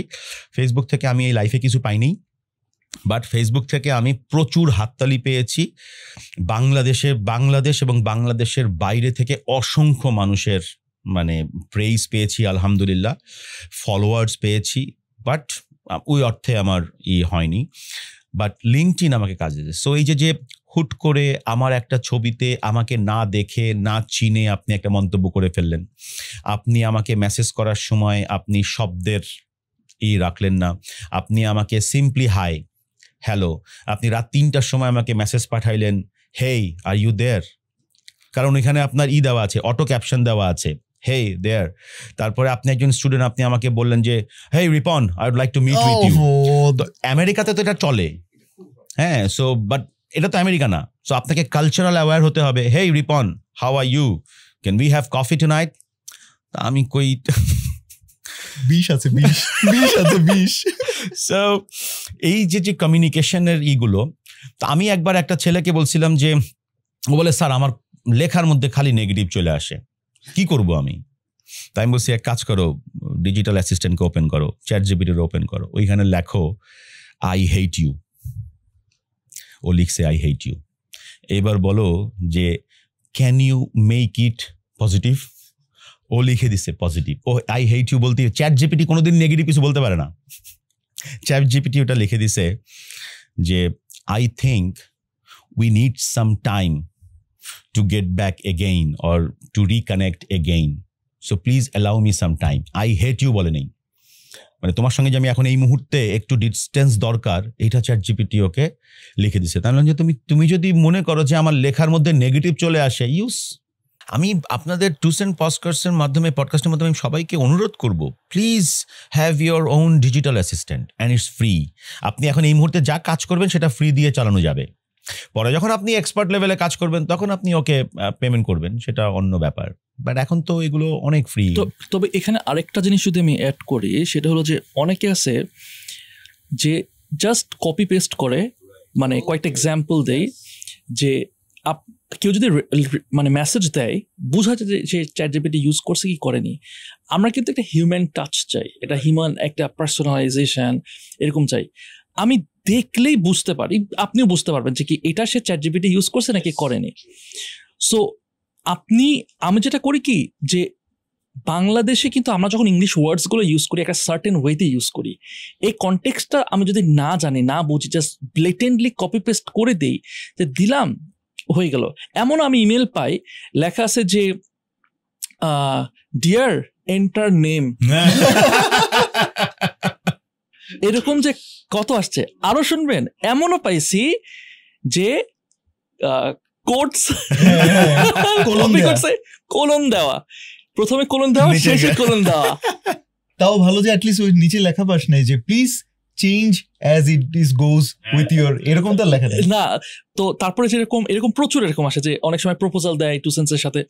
সো এগুলো কিন্তু সব আমি কিন্তু প্রত্যেকটা ইমেলই পড়ি, কিন্তু প্রত্যেকটা ইমেল আমার অ্যাটেনশনের ওর্থি হয় না। বিকজ আমি তাকে টু বি অনেস্ট আমি জাজ করি, ইমেলটা দেখেই জাজ করি। যে সে যদি ইমেলেরই অবস্থা হয় যে সে ডাবল চেকও করেনি, তার মানে I'm not comfortable working with him. So আমি এই জায়গাটা প্রচন্ড কি বলবো, মানে প্রচন্ড পিকি। এই জায়গাটায় আসলে চ্যাটজিপিটি বলেন বা জেমিনাই বলেন, চ্যাটজিপিটি ফার্স্টে আপনাকে চিনতে চায়। চ্যাটজিপিটি যেমন আমাকে, আমার চ্যাটজিপিটি আমার অ্যাকাউন্ট দিয়ে চ্যাটজিপিটি আমাকে চেনে আমার প্রেফারেন্স কি, আমার স্কিলস কি, আমার ওয়ার্কিং এরিয়া কি, অ্যান্ড আমি কোন টোনে লিখি, both in Bangla and English. এটা আমি ওকে আগে ওর মেমোরিতে দিয়েছি এবং আমি ওকে লিখেইছি যে আমাকে ভালো করে চিনে রাখো। আমি আমার ব্লগ দিয়েছি ওকে যে আমি কিভাবে বাংলায় লিখি, আমি ওকে ইংলিশ ব্লগ দিয়েছি যে আমি কিভাবে ইংলিশ লিখি, আমার কমন ওয়ার্ডসগুলো কি কি। সো এই জিনিসটা দিয়ে প্রথমে আমি ওর মেমোরিতে দিয়েছি। তো আমি যখন ওকে আমার মেমোরিতে দিয়েছি, এখন আমি যদি ওকে বলি রাইট মি অ্যান ইমেল, এইটা হবে কপি পেস্ট। আমি ওকে কনটেক্সটটা বলি আমি ওকে কনটেক্সটটা বলি যে এরকম একটা ইমেল এসেছে, বাট আমি চাচ্ছি আমি এই রকম রিপ্লাইটা দিব, সো রিরাইট ইট। তো তখন কি হলো, ও আপনারটাকেই, যেমন আপনি যখন একজন প্রত্যেকটা অফিসে আগে পার্সোনাল অ্যাসিস্ট্যান্ট থাকতো, মানে একজন রেকর্ড কিপার না, তো বস বসে আছে ওইখানে, হ্যাঁ সঞ্জনা আসো, লেখো আমরা অমুক বায়ারকে আমরা বলতে চাচ্ছি যে আপনাদের যে প্রোডাক্ট আমরা পেয়েছি সেটা ভালো হয়নি, ওটা আমরা ফেরত দিলাম, টাকাটা দ্রুত ফেরত দিন, ওকে এটা পাঠিয়ে আমাকে দেখাও। ওইটাই কিন্তু এখন চ্যাট জিপিটি, সঞ্জনা। ওই সঞ্জনা এখন কিন্তু চ্যাট জিপিটি। তো এই জন্য আমি বলবো যে টেকনোলজি, তার লিঙ্কডইনকে প্রচুর পরিমাণে ব্যবহার করুন। লিঙ্কডইনে মানুষ আপনাকে রিয়েলি অ্যাপ্রিসিয়েট করতে চায় আপনার ভালো কাজ। লিঙ্কডইনে আপনাকে অসংখ্য মানুষ খুঁজছে, because this is really a fantastic hunting platform, যেখান থেকে আপনাকে মানুষ হার্ন করতে চায়, আপনার স্কিলকে হায়ার করতে চায়। সো লিঙ্কডইনকে প্লিজ নেন। আমাদের বাংলাদেশের প্রত্যেকটা ইউনিভার্সিটি স্টুডেন্টদের অ্যাকাউন্ট আছে, বাট সেই অ্যাকাউন্ট নীল, জিরো। তারা ওইটা ওই কোনো একটা টিচারকে দেখানোর জন্য হয়তো অ্যাকাউন্ট ক্রিয়েট করে ফেলছিল। প্রফেশনালরা লিঙ্কডইন মেনটেন করে, তার মানে লিঙ্কডইনে আপনি ওই পাহাড়ের সঙ্গে ছবিও দিতে পারবেন না। It should be very very professional and professional tone, এই জিনিসগুলো। বাট রিয়েলি যদি কেউ টাকা ইনকাম করতে চায়, কাজ করতে চায়, যদি সে বেকার শব্দটা নিজে বলতে না চায়, লিঙ্কডইন ইজ দ্য প্ল্যাটফর্ম যেখানে আপনি মানুষকে খুঁজে পাবেন। আমি যে ভাই কত মানুষের কাছ থেকে শুনছি যে লিঙ্কডইন থেকে জব পাইছে। দুই টাইপের মানুষ আছে, একটা হইতেছে যে ভাই লিঙ্কডইনে কোনো জব পাওয়া যায় না, লাভ নাই। আমার কোয়েশ্চেন আছে যে ভাই তোমার লিঙ্কডইন প্রোফাইল একটু দেখি তো কি অবস্থা, হ্যাঁ দেখি তো কি করছো, হ্যাঁ দেখা যাবে যে প্রোফাইল পিকচারটাও ঠিক মতো পিকচার দিছে, হ্যাঁ যেটা কিনা ফেসবুকে এত জঘন্য প্রোফাইল পিকচার দেয়নি, হ্যাঁ দেয়নি। সো এই জায়গাগুলোতে অনেক এই আছে। আমার মানে আমি এইটা নিয়ে অনেক করেছি, আমি এগুলিকে ভ্যালু দেই। সো আমি মানে আপনার ওই একদম প্রথম কোয়েশ্চেন যেটা ছিল যে আমি কাজ পাবো কিভাবে, ওই জায়গায় যদি আমি কয়েকটা জিনিসকে আসলে আমি যদি একটু মানে সামারি করে বলতে চাই, যে তুমি তো বসে আছো, অতএব তোমার এটা মনে থাকবে যে I am now sitting. So seat, SEAT. First, I will talk about my one skill. One skill. Then I will talk about E for my experience, where I used that skills, that my experience. Number 3 হচ্ছে A for which particular things I received that I consider that it is my achievement. A for achievement. R T for হচ্ছে the person, type of person I am. So প্রত্যেকটা মানুষ একজন self motivated পার্সনকে higher করতে চায়, যে আমার মানে 30,000 টাকা, 2 লাখ টাকা, 5 লাখ টাকা দিয়ে টনি রবিন্সকে আনতে হবে না তোমারে মোটিভেট করার জন্য। তুমি নিজেই টনি রবিন্সকে মোটিভেট করে দিবা, মানে because you are so self motivated person. So that's represents T. So এই সিট মেথডটা যদি কেউ প্র্যাকটিস করে এবং এটা নিয়ে যদি কেউ স্ক্রিপ্ট বানায়, তাহলে তার ওই যে ফার্স্ট মানে কিলিং কোয়েশ্চেন যেটা, tell me something about yourself, ওইটা দিয়ে সে নিজেকে ইন্ট্রোডিউস করতে পারে।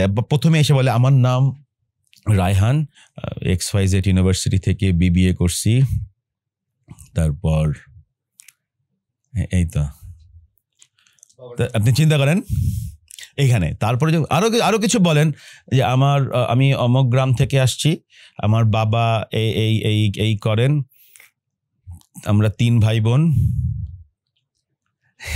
এই আমাদের নিজেদের সম্বন্ধে, আমাদের কোম্পানির সম্বন্ধে কি জানেন, আপনারা সিম বেচেন। তো চিন্তা করেন, মানে আই এম নট প্রিপেয়ার্ড, আমি জানিও না, বিকজ আমি তো আমাকে চিনি না। সেই জন্য আমি ওই সিট মেথডটা সবসময় সবাইকে ফার্স্টেই আমি বলি যে ভাই সিটটাকে একটু সাজাও তো দেখি, প্রথম দিন পারবা না, আর আয়নাকে ফ্রেন্ড বানাও তো দেখি, আয়নার সামনে গিয়ে বলো, আয়নার সামনে গিয়ে এটাকে প্র্যাকটিস করো। আমার ওয়াইফ প্রথম বিয়ের পর আমার ওয়াইফ বাথরুমে নক করতেন, কান পেতে রাখতেন, এই ছেলে কার সাথে কথা বলে, বাথরুমে গিয়েই কেন কথা বলে। এর ধারণা ছিল অন্য কিছু, কিন্তু ও জানে না যে আমি সবসময় যে কোনো জায়গায় কথা বলার আগে আমি ওই জিনিসটা নিজে প্র্যাকটিস করতাম, এবং আমাকে নিয়ে অনেকে হাসাহাসিও করছে, আমার বন্ধুরাও হাসাহাসি করছে। দেখা গেছে আমি একা বসে আছি, আমি লুক স্যার, আমি আপনাকে আসলে আজকে কনভিন্স করতে চাই, I want to convince you, I don't request you, I want to convince you. পাশে এসে বলে কি করিস তুই এইসব, না না না, কালকে একটা মিটিং আছে তো ওইটারে আমি একটু জাস্ট মানে প্র্যাকটিস করছি। তুই শালা পাগল, আমাকে পাগল বলছে মানুষ, আমি থামিনি। তো এতে কি হয়েছে, এতে আমার আর এখন ওইভাবে করে লাগে না, মানে I can easily structure my answers. So it is very important. আবার আর একটা হ্যাক হচ্ছে, আপনাকে যখনই কেউ প্রথমেই প্রশ্ন করে আপনি প্রথমেই উত্তর দিতে চান, প্রথমেই আপনি উত্তর দিতে চান। সো এই জায়গাটাতে ডক্টর জাকির নায়েক, আমি যেহেতু ওনার মানে ফলোয়ার, সো ডক্টর জাকির নায়েকের স্ট্র্যাটেজি আমার খুব ভাল লাগছে। নাম্বার 1, হি পজ, 3-4 সেকেন্ডস উনি পজ নেয়। পরে আমি দেখলাম it is called the power of pause. Okay, so tell me something about yourself. I would like to say that আপনি actually repeating the question. I'm buying time. Yes, and you are buying time and you are giving instruction to your brain that please produce a suitable answer. Whoa. And brain does that. And brain does that because brain is the most complicated and most trusted friends. Brain Most- is your CEO. Yes, brain is, what a wonderful word. Brain is my CEO. That is the hook line. I'm বলবো brain is your CEO. Yes. মানে আমরা বলি না যে আমি যদি এখনই feel করি যে আমার জ্বর আসছে, তাহলে আমার সিরিয়াসলি আমার জ্বর আসছে। We believe.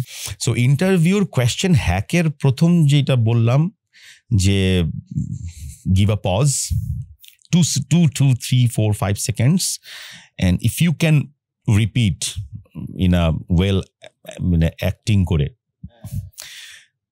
স্যার আমি নিজের সম্বন্ধে যদি বলতে হয় তাহলে আমি অবশ্যই বলবো আপনি এই অ্যাক্টিং করলে কোনো সমস্যা নাই, ইউ আর ভেরি স্মার্ট। হ্যাঁ, আমি নিজের সম্বন্ধে স্যার আসলে I would say it's a fantastic question. Buying time. Buying time. Buying time.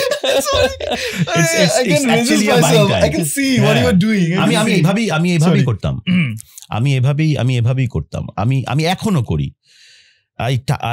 মানে আমি যেটা আপনি বললেন না যে ব্রেন তো আমার সিইও, অতএব আমি সিইও রে বলি যে দেখো এর চেয়ে বড় সুযোগ আমি তোমার দিতে পারবো না, আমি কিন্তু টাইম নিয়ে নিচ্ছি, সে স্ট্রাকচার করো। তো একটা জিনিস আমি দেখছি যে যখন আমি এই সময়টা নেই না, সেটা যে কোয়েশ্চেন হোক, আপনি যদি আমাকে, আমি বড় বড় মানে প্রেস কনফারেন্সে গিয়েছি, প্রেস কনফারেন্সে গিয়ে আপনি জানেন সাংবাদিকরা অনেক চমৎকার চমৎকার প্রশ্ন করে, আপনার সিরিয়াসলি আপনার ঘাম বের করে দিবে, বাট আপনি সাংবাদিককে থ্যাংক ইউ দেন, আপনি কোয়েশ্চেনটা রিপিট করেন, আপনি দেখবেন আপনার স্ট্রাকচার হয়ে গেছে। সেটা যে জায়গায় হোক, আপনি বিজনেসম্যান, সো আপনি ইনভেস্টারের সঙ্গে তো আপনার ইন্টারভিউ হবে।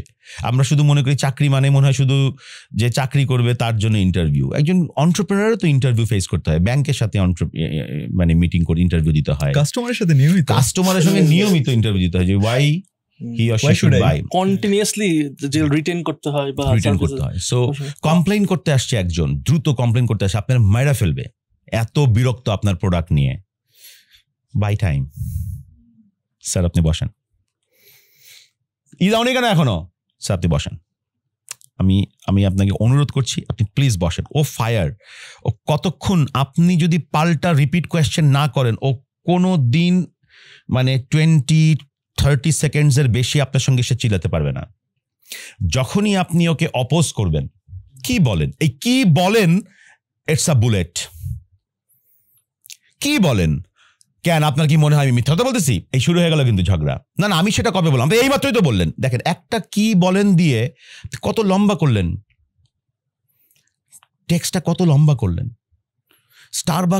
স্টারবাকস কফি, ওইখানে গিয়ে আপনি দেখবেন এটা ঠান্ডা কেন, আপনি বলেন is it okay, let me check, এটা চেঞ্জ কর। ও জানে যে ওর মানে $6-7 ওর গেল, কিন্তু ও আপনাকে এমন কিছু করবে না যে আরো যে 200 কাস্টমার বসে আছে তারা যেন এদিকে নাই তাকায়। হ্যাঁ, সো এই question answer technique is very very important. So seat method আমি বলবো সবাইকে অ্যাপ্লাই করতে। ডেফিনেটলি ভাই, খুব কমন একটা প্রশ্ন আমাদের সবার, সেটা হচ্ছে আমি ভালো একটা সিভি বানাবো কিভাবে। আমি এমন একটা সিভি বানাতে চাই, আজকের এই পডকাস্টটা শোনার পর আমি এমন একটা সিভি বানাতে চাই যেন আমার সিভি কেউ ফেলতে না পারে, আমি যেন শর্ট লিস্টেড হই, আমাকে যেন ইন্টারভিউতে ডাকেই। রাইট, সো এই জায়গাটাতে আমি রিসেন্টলি, আগে তো আমি অন্যভাবে বিভিন্নভাবে বলতাম, যখন এআই চলে আসছে তখন আমি এটাকে একটু অন্যভাবে মডিফাই করেছি এইটা, বিকজ আমার নিজেরও সিভি বানাতে হয়, আমার এখন প্রোফাইল বানাতে হয়। অনেকে আমাকে বলে যে please send us your profile, 1 page profile, 2 page profile. So আমি যেটা করি, আমার একটা ভিডিও আমি করেছি, স্ক্রিন রেকর্ড করে আমি ভিডিও করেছি। সো আমি প্রথমে যেটা করি, আমি সবাইকে বলবো, এখানে যারা আছে শুনছে আমাদেরকে, আমি বলবো যে আপনারা প্রথমে, আপনাকে তো আপনি চেনেন যে আপনার নাম রায়হান, আপনি চেনেন যে আপনি অনার্স করছেন অমুক ইউনিভার্সিটিতে লাস্ট সেমিস্টারে, এবং আপনি জানেন যে আপনার পছন্দের কাজ কি কি। আপনি হয়তো ভালো কথা বলতে পারেন, আপনি হয়তো হার্ডওয়ার্ক করতে পারেন, আপনার মধ্যে লিডারশিপ কোয়ালিটি আছে, আপনি একটা স্কিলস পারেন, সেটা হচ্ছে মাইক্রোসফট এক্সেল, এবং আপনি হয়তো খুব পাংচুয়াল। এটা হচ্ছে এই স্কিলসটা আপনি ওকে বলে দিলেন। এরপরে হয়তো আপনি ওকে বললেন যে আপনি কোনো একজন বড় ভাইয়ের জন্য আপনি 2 ঘন্টা কাজ করেছিলেন এক্সেল দিয়ে, আপনি কোনো একটা ছোট ভাইকে 3 মাস পড়িয়েছেন টিউশনির মাধ্যমে। এই জিনিসগুলো কিন্তু আপনি এক্স্যাক্টলি আপনি ইসেকে বললেন, চ্যাট জিপিটিকে আপনি একদম মানে ভাঙ্গা চোরা ইংলিশ বাংলা দিয়ে আপনি ওকে বললেন, পুরো আপনার জীবন বৃত্তান্ত বললেন। আপনি বললেন যে আমি খুব ভালো ক্রিকেট খেলতে পারি এবং ক্রিকেটে আমি খুব দ্রুত ক্যাচ ধরতে পারি, এটাও আপনি বললেন। ক্রিকেটে নিশ্চয়ই আপনার কোনো একটা ভালো জায়গা আছে। এই এতগুলো ডিটেলস দেওয়ার পর আপনি চ্যাট জিপিটিকে এবার ইনস্ট্রাকশন দেন, উইচ ইজ কল প্রম্পটিং। আগেরগুলো আমি সব ওকে বললাম যে হু আই অ্যাম। এবার আপনি ওকে একটা ইনস্ট্রাকশন দেন যে বেসড অন মাই প্রোফাইল, যেটা আমি এখন তোমাকে দিয়েছি ভাঙ্গাচোরা ইংলিশে, ওইটার ওপর বেস করে আমার একটা মানে সিভি আমাকে তৈরি করে দাও। অনেকের সিভি রং চং দিয়ে আপনার পাঠায়। এটা যারা সিস্টেমের মাধ্যমে সিভিকে সর্ট করে তাদের এই সিভি প্রথমেই রিজেক্ট হয়ে যায়। সো আপনি যেহেতু ডিজাইনার না, আপনি যেহেতু গ্রাফিক ডিজাইনার না, অতএব লাল নীল সবুজ হলুদ টেবিলের পর টেবিল এরকম সিভি করার কোনো দরকার নাই। এইগুলি আপনার কাজে আসবে না। বরং আপনাকে কেউ মানে প্লেন সিভি দিলে আপনি বলবেন কি সিভি বানাইলো আমাকে, বাট ওই প্লেন সিভি মানুষ আসলে চেনে। সো যখন সে সিভি দিয়ে দিবে, এবার হ্যাকটা হলো কি, সিভি তৈরি হয়ে গেল। এবার ফার্স্ট ভেরি ইম্পর্টেন্ট হচ্ছে আপনার অবজেক্টিভ, ক্যারিয়ারের অবজেক্টিভ। এইটাই আসলে ফার্স্ট ইসে দেখে। ক্যারিয়ারের অবজেক্টিভটা আমি লিখতে বলেছি সিট মেথড ফলো করে, সিট। সো ক্যারিয়ার অবজেক্টিভটা আসলে it's very very important. Career অবজেক্টিভটার মধ্যেই আসলে আপনার মেইন হুক জিনিসটা রয়ে গেছে ক্যারিয়ার অবজেক্টিভে, যে ক্যারিয়ার অবজেক্টিভেই আপনার হাইলাইট হবে আপনার একটা স্কিলস ক্যারিয়ার অবজেক্টিভে, যেটা আমরা মনে করি আমি তো স্কিলস সিভির পরের পেজে বলবো, ততক্ষণে তো সিভি আপনার ডাস্টবিনে। কারণ 6 থেকে 7 সেকেন্ডের মধ্যে একটা এমএনসি কোনো দিন আপনার সিভি দেখার টাইম পাবে না, এটা মানে রিয়ালিটি। তো আপনি যদি ক্যারিয়ার অবজেক্টিভে আপনি যদি আপনার স্কিলস আপনার এক্সপেরিয়েন্সকে প্রাধান্য দিয়ে যদি আপনি ক্যারিয়ার একটা করেন, এবং কোন পজিশনে আপনি অ্যাপ্লাই করেছেন, কেন আপনি অ্যাপ্লাই মানে কোন কোয়ালিটির কারণে আপনি এই পজিশনে অ্যাপ্লাই করলেন, ইন উইচ কোম্পানি, যেখানে আপনার কাস্টমাইজেশন শব্দটা চলে আসে, যে company wise CV. General CV হচ্ছে যে কোনো বড় ভাই বলল তোমার একটা সিভি দিও, আমি দেখি চেষ্টা করব, সেটা হচ্ছে জেনারেল সিভি। কিন্তু আপনি চিন্তা করলেন যে আমি বড় মাল্টিন্যাশনাল XYZ কোম্পানির ম্যানেজার পজিশনের জন্য আমি অ্যাপ্লাই করব, তখন কিন্তু আপনাকে সিভি বানাতে হবে ওই XYZ কোম্পানির মার্কেটিং ডিপার্টমেন্টের ম্যানেজারের জন্য। সেখানে আপনার স্কিলস নিয়ে আসতে হবে মার্কেটিং রিলেটেড স্কিলস, যে আপনি গ্রাফিক ডিজাইনে ভালো, আপনি এডিটিংয়ে ভালো, আপনি SEOতে ভালো, আপনি ট্রেডিশনাল মার্কেটিং আপনার এক্সপেরিয়েন্স আছে, অ্যান্ড আপনি এই অর্গানাইজেশনে মার্কেটিং ম্যানেজার হিসেবে আপনি মানে কাজ করতে আগ্রহী। সো এরকম একটা ক্যারিয়ার অবজেক্টিভ যদি আপনি ফার্স্টের 3 থেকে 4 লাইনের মধ্যে লিখতে পারেন, আর যারা এখন মনে করবে আমি লিখতে পারি না, আমি তাদেরকে বলবো ইউজ ডিজিটাল ফ্রেন্ড চ্যাট জিপিটিকে বলে দেন। কারণ আগে তো আমাদের অনেক কষ্ট হতো, নিজেরা ঘন্টার পর ঘন্টা মাথা খাটিয়ে, তাই না, ইংলিশটা কারেক্ট হলো কিনা। এখন তো গ্রামারের এররের কোনো সমস্যাই নাই। সো জাস্ট ওই কথাগুলো বলতে হবে। Career objective is very very important. আমি মনে করি সিভি লেখা যেটা চ্যাট জিপিটি করে দিল, এবার আপনি এটা ভেরিফাই করান। লিঙ্কডইনে যতজন মানুষকে চেনেন সব মানুষকে পোলাইটলি সিভিটা পিডিএফটা পাঠিয়ে দিয়ে মেসেঞ্জারে পাঠিয়ে দিয়ে আপনি তাকে হাম্বলি রিকোয়েস্ট করেন যে ভাইয়া একটা সিভি বানিয়েছি, স্যার একটা সিভি বানিয়েছি এরকম একটা মার্কেটিং কোম্পানির জন্য, ঠিক আছে এটা? তো 100 জনের মধ্যে 10 জন বললো এই জায়গা চেঞ্জ করো। আমি এরকম অনেক মানুষকে ফিডব্যাক দিয়েছি। তারপরে ক্যারিয়ার অবজেক্টিভ নিয়ে আপনি তাকে বলতে পারেন। আপনি জানেন যে আপনার ফ্যামিলিতে বা আপনার পাড়াতে আপনার এলাকাতে অসংখ্য প্রফেশনাল আছে যারা জব করছে এখন বা ওই ধরনের কোম্পানিতে জব করছে। আপনি তাকে জিজ্ঞেস করেন যে আমার কালকে একটা ইন্টারভিউ আছে, এই সিভিটা আমি তৈরি করেছি, আপনি একটু চাচা মামা এটা একটু দিবেন। আপনি আপনার ফ্যামিলি মেম্বারকে আমরা তো দামই দেই না। আমি মনে করি আমার আম্মা ব্যাকডেটেড, আমার বাবা ব্যাকডেটেড, এরা কি বুঝবে? সো আপনি বাবাকেও জিজ্ঞেস করতে পারেন যে দেখো তো এই টাইটা ঠিক আছে কিনা। এই সিভি রিলেটেড ফিডব্যাক আমরা কেউ নিতে চাই না, নিতে মনে করি যে আমার দরকার নাই কারো। সো আপনি এটা জিজ্ঞেস করেন এবং দেখবেন আপনি খুব ভালো ফিডব্যাক পাবেন। হ্যাঁ, সো এই বিষয়গুলো যদি আপনি মাথায় রাখেন, সিভি আপনার কোনোদিন হবে না। বাট একটা জিনিস সবসময় মাথায় রাখা উচিত, 100 আমি যেটা বিশ্বাস করি 100 জনে হয়তো আমি একটু বেশি উচ্চাভিলাষী, তাই আমি বলি 100 জনে 10 জন। আমি যদি 100 ইমেল পাঠাই মাত্র 10 জন আমার ইমেল সিন করবে, 1 বা 2 জন আমাকে রিপ্লাই করবে। এটা হচ্ছে আমার, এখন তো জানেন ইমেল সিন করছে কিনা দেখা যায়। সো আমি দেখেছি যে আমার যদি টার্গেট থাকে 100 জন অডিয়েন্স নিয়ে আসবো, আমার সিরিয়াসলি আমার 1000 মানুষের কাছে আমার রিচ করতে হয়। সো সিভি আজকে একটাই পাঠাবো আর একটাই আমার ইন্টারভিউ কল আসবে, এইটা আসলে কোনোদিন সম্ভব না। সো আপনি সিভি পাঠাতে থাকেন, সিভি বানিয়ে সিভি পাঠাতে থাকেন, you will get a call ইনশাল্লাহ। ভাই এই মাত্র আমরা দারুণ একটা সিভি বানালাম আমাদের চ্যাটজিপিটি বন্ধুকে ব্যবহার করে। এখন আমাকে শর্ট লিস্ট করে ফেলছে এবং আমাকে ইন্টারভিউয়ের জন্য ডেকে নিল। আমি এমনভাবে প্রেজেন্ট করতে চাই যেন আমাকে ইন্টারভিউতে না করার কোনো সুযোগই না থাকে, আমাকে যেন ইন্টারভিউতে নিয়ে নেয়। হেল্প করেন আমাকে।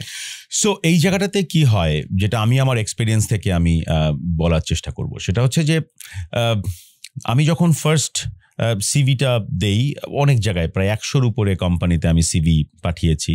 দেন ফাইনালি একটা কোম্পানি আমাকে ডেকেছে, আর আমি সেখানে গিয়েছি। তো ওখানে ওই ভদ্রলোক আগেই একটা কম্পিউটার নিয়ে বসেছিল।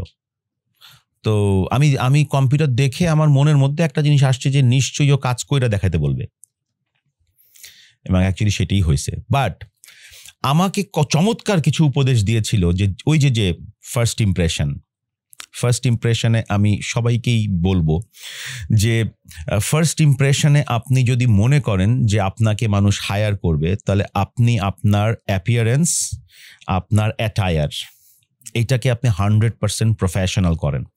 যেই ছেলে আজকে প্রথম টাই পরবে, আপনি দেখে বুঝবেন যে এই ছেলেটা আজকে জীবনের প্রথম টাই পরেছে, বিকজ ও ইরিটেট করবে বারবার। টাই ওর লাইন মতো থাকবেই না, বিকজ ও টাইয়ে হ্যাবিচুয়েটেড না। সো যদি আপনার টাই পরতে ইরিটেশন লাগে, পরেন না টাই। এটা হলো নাম্বার 1। নাম্বার 2, ড্রেস সবসময় এমন কালার পরতে হয় যেই কালারটা আসলে আপনার লাইট কালার। যেমন অনেকে লাল, নীল, সবুজ শার্ট পরে আসে, ডিনার জ্যাকেট পরে আসে। আপনি দেখবেন ডিনার জ্যাকেটটা তো বোঝেন না, যে এখান থেকে আবার একটু ডিজাইন সামথিং একটা dinner jacket. So normal jacket আপনি পরে যান, যদি সাদা শার্ট পরেন সাদা শার্ট পরেন। গরমের দিনে বাংলাদেশে কোনোদিন ব্লু শার্ট পরা উচিত না, ঘামের রং পুরা দেখা যায় ব্লু শার্টে। আর আমরা যারা মানে ফ্রেশার যেটাকে বলি আমরা, এরা তো বাসে করেই যাবে ইন্টারভিউ দিতে। তো বাসের ভিতরে চিন্তা করেন কি গরম, তো ওর পুরা ব্লু শার্ট সাদা হয়ে যায়। তো আমি সবসময় বলি সাদা শার্ট পরো, সাদা শার্টে ঘাম দেখা যায় না, আর যদি একটা ভিতরে একটা স্যান্ডো গেঞ্জি পরতে পারো। So that's your attire. আর একটা হ্যাক আমি দেই সবসময়, সেটা হচ্ছে যে জুতাটা তুমি মাস্ট শাইন করে যেও।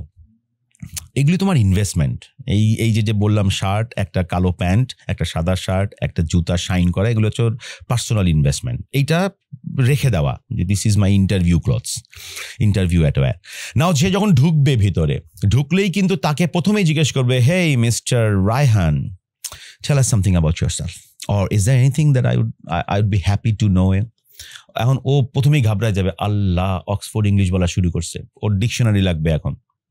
তো এখন ও কিন্তু খুব স্মার্টলি ও বলতে পারে। আমাকে জীবনে যখন প্রথমেই একজন বিদেশি মানে আমাকে দিছে, তখন আমি তাকায় দেখি বিদেশির পাশে এক বাংলাদেশি।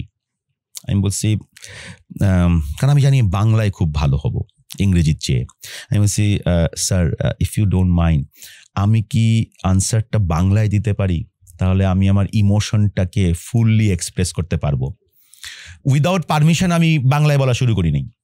আবার মানে ইংলিশে বলতে গিয়া অ্যামিজারের উপরে আমার ফিলার ওয়ার্ড বসাই দিলাম। I am Raihan. I studied in XYZ University. যতবার ঢোক গিলবেন তার চেয়ে আমি ওনারা রিকোয়েস্ট করাই বেটার যে মানে উইল ইউ অ্যালাউ মি, এতটুকু ইংলিশ মুখস্থ করে গেলেও হয় যে will you allow me to answer this question in Bangla. ও যদি বেশি অ্যারোগেন্ট হয় ও বলবে না সমস্যা নাই, তখন আপনি বলেন, কারণ আপনি তো ওকে আগেই বলে দিয়েছেন আমার ইংলিশ কিন্তু ভালো না। যদি কারো ইংলিশের সমস্যা, যদি কোনো ইংলিশের দুর্বলতা হয়, কিন্তু আপনার ইংলিশের দুর্বলতা থাকা সত্ত্বেও আপনি ইংলিশে আনসার দিতে যেন না, ইট ইজ ভেরি ভেরি মানে আমি বলবো যে রং অ্যাপ্রোচ। হ্যাঁ, আমি সেই ধরনের ছেলে মেয়েদেরকে আমি জব দিয়েছি যারা খুব বোল্ডলি আমাকে বলেছে আমি কি এটার উত্তর বাংলায় দিতে পারি যদি আপনারা কিছু মনে না করেন, আমি আমার রাইট ইমোশনটা ব্যবহার করতে চাই। একদম এত চমৎকারভাবে বলছে। আর আমরা তো মানুষ, আমি কোনোদিন ওকে বলতে পারি নাই যে হাউ ডেয়ার, আমি ইংলিশে প্রশ্ন করলাম আর তুই বাংলায় বলবি, এরকম আমরা তো এরকম মানুষ না। ইন্টারভিউয়াররা তো মানুষ, ওদের মধ্যে তো ভদ্রতা আছে, হয়তো নিবে না। পুরো ইন্টারভিউটা চলবে হচ্ছে আপনার ওই 4টা লেটারের মাধ্যমে। পুরো ইন্টারভিউ চলবে আপনার ওই 4টা লেটারের উপরে, সিট। আর উনি যা প্রশ্ন করবেন আপনার ওই সিটের উপর থেকে প্রশ্ন করবেন, কারণ ইন্টারভিউয়াররা চায় আপনি তাকে কোন হুক বা কোন কানেকশনটা ওনাকে ইন্টারভিউ, কারণ ইন্টারভিউয়ার আপনার সম্বন্ধে খুব একটা জানে না। আপনি যখনই বলবেন যে আমি সারা জীবন একটা জিনিসই প্র্যাকটিস করেছি এবং খুব ভালোভাবে প্র্যাকটিস করেছি, সেটা হচ্ছে how to speak even proudly in Bangla and how to use Excel, that is your S. আপনি যখনই এটা বলবেন না, তখনই ইন্টারভিউয়ার পেয়ে যাবে আপনাকে, ও তাহলে এক্সেল নিয়ে প্রশ্ন করি ওকে একটু। সো আপনার ওকে আপনার এমন এমন জিনিস দিতে হবে যেটা আপনার কমফোর্ট। তো সিট হচ্ছে আমার কমফোর্ট জোন, যে ভাই ইন্টারভিউয়ার তুমি আমাকে প্রশ্ন করো আমার সিটের উপরে। আমি যখন বললাম I am a self motivated person, আমি যখন এইভাবে I am a self motivated person, আমি হয়তো 1 ঘন্টা আমি ফ্রাস্ট্রেটেড থাকবো, কিন্তু বিলিভ মি আমি আপনাকে 1 ঘন্টা পর আপনি আমাকে দেখবেন আমি সেই energetic KM Hassan Ripon, because আমার সেলফ মোটিভেশন। তখন ও আপনাকে সেলফ মোটিভেশন নিয়ে 2-3টা প্রশ্ন করবে, and you know that it is your comfort zone. So ইন্টারভিউয়ারকে সবসময় আপনার কমফোর্ট জোনে নিয়ে আসার জন্য আগেই সিট মেথডটা ব্যবহার করলে মানে আপনি জানবেন যে ও যা প্রশ্ন করবে আমার রিলেটেড প্রশ্ন করবে, এবং ও জানেও না যে কাহিনীটা হইতেছে, জানেও না। হ্যাঁ, সো এটা হচ্ছে মানে এটা হচ্ছে সাইকোলজিক্যাল একটা মানে আপনি অ্যাপ্রোচ আপনি ওকে দিচ্ছেন যে ভাই তুমি আমার সঙ্গে কথা বলো আমার ওই এক্সপেরিয়েন্স নিয়ে যেটা আমি করেছি এক্সেলে।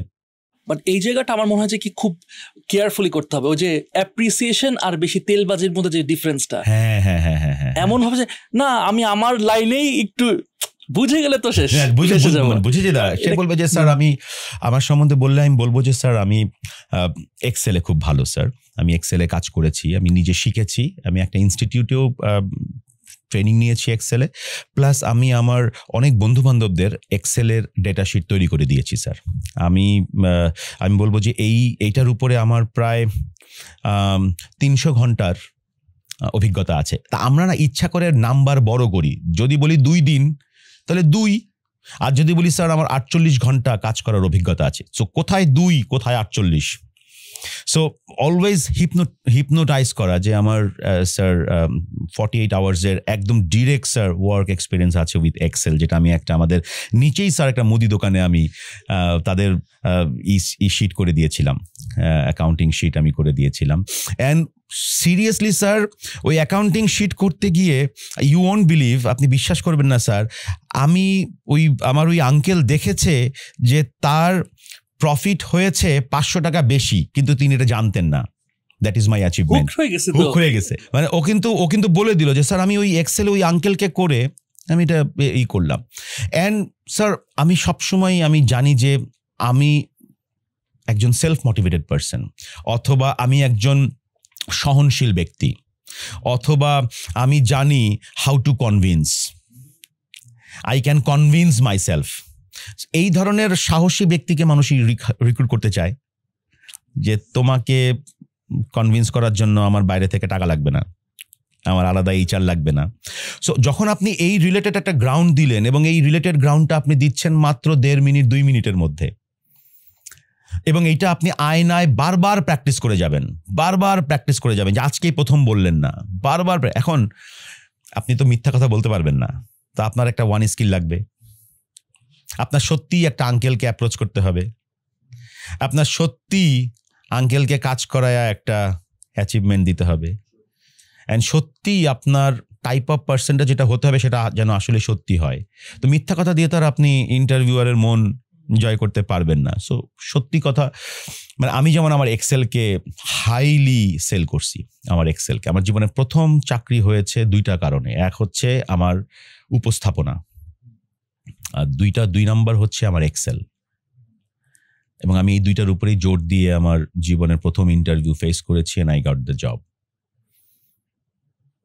বাট সিরিয়াসলি লাস্ট একটা জিনিস বলবো, এটা আপনার হতে পারে, প্রচুর ট্রায়াল অ্যান্ড এররের মধ্যে দিয়ে যেতে হয় আমাদের একজন স্টুডেন্টকে, কিন্তু আনফর্চুনেটলি স্টুডেন্টরা ট্রায়াল অ্যান্ড এররের মধ্যে যায় না। ট্রায়াল অ্যান্ড এরর মানে হচ্ছে যে আপনি ইউনিভার্সিটি লাইফ তো আপনার মানে 4 বছরের একটা ইউনিভার্সিটি লাইফ মানে হচ্ছে একটা ওয়ার্ক প্লেসের মতোই।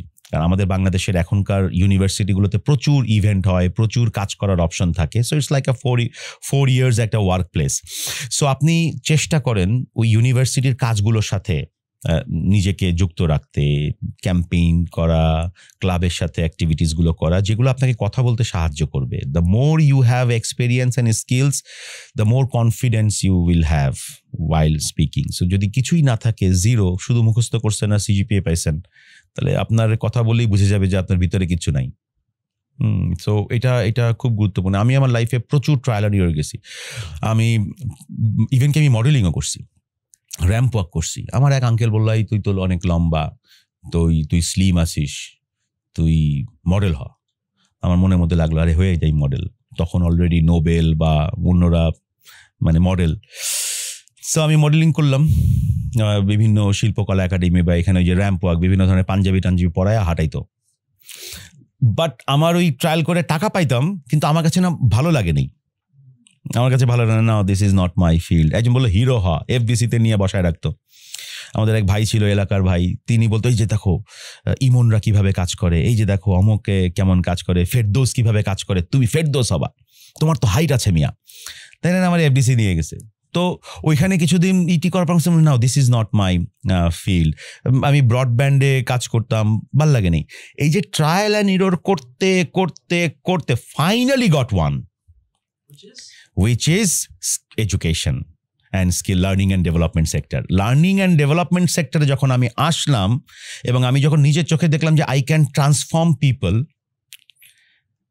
আমার নলেজ দিয়ে, স্কিলস দিয়ে আমি যখন মানুষের জীবন বদলাতে পারছি, তখন আমি পেলাম যে নো, দিস ইজ মাই, যেটা আমার, এইটাই হচ্ছে আমার পারপাস, তার মানে এটা আমার কলিং। সো আপনি যতক্ষণ পর্যন্ত ট্রায়াল অ্যান্ড এরর না করবেন, ততক্ষণ পর্যন্ত আপনি আপনার রাইট ক্যারিয়ার পাবেন না, সত্যি কথা। বাট আমাদের ট্রায়াল অ্যান্ড এরর করা তো টাইম নাই। এবং সিরিয়াসলি আমি যখন এই যে এরকম ভিডিও করতাম, আমার জীবনের প্রথম ভিডিও হয়েছে 2009 সালে। ইউটিউবে আমি ফার্স্ট ভিডিও দিয়েছি, তখন ভিডিওকে কম্প্রেস করে আপনার ছোট করে দিতে হইতো, কারণ ও তখন এত ডেটা নিত না। ফেসবুকেও কম্প্রেস করে আমরা ছবিও দিতাম। তো আমার জীবনের প্রথম ভিডিও ছিল 2009 সালে। আমি যখন দিলাম তখন না আমি মানে পাবলিশ করতাম না, আনপাবলিশ করে রেখে দিতাম। একজন আমারে বলল যে ভিডিও বানান মিয়া, পাবলিশ করেন, দেখেন না কি বলে। সাহস করে একদিন পাবলিশ ইউটিউবে ইউটিউবে পাবলিশ করলাম আর কি।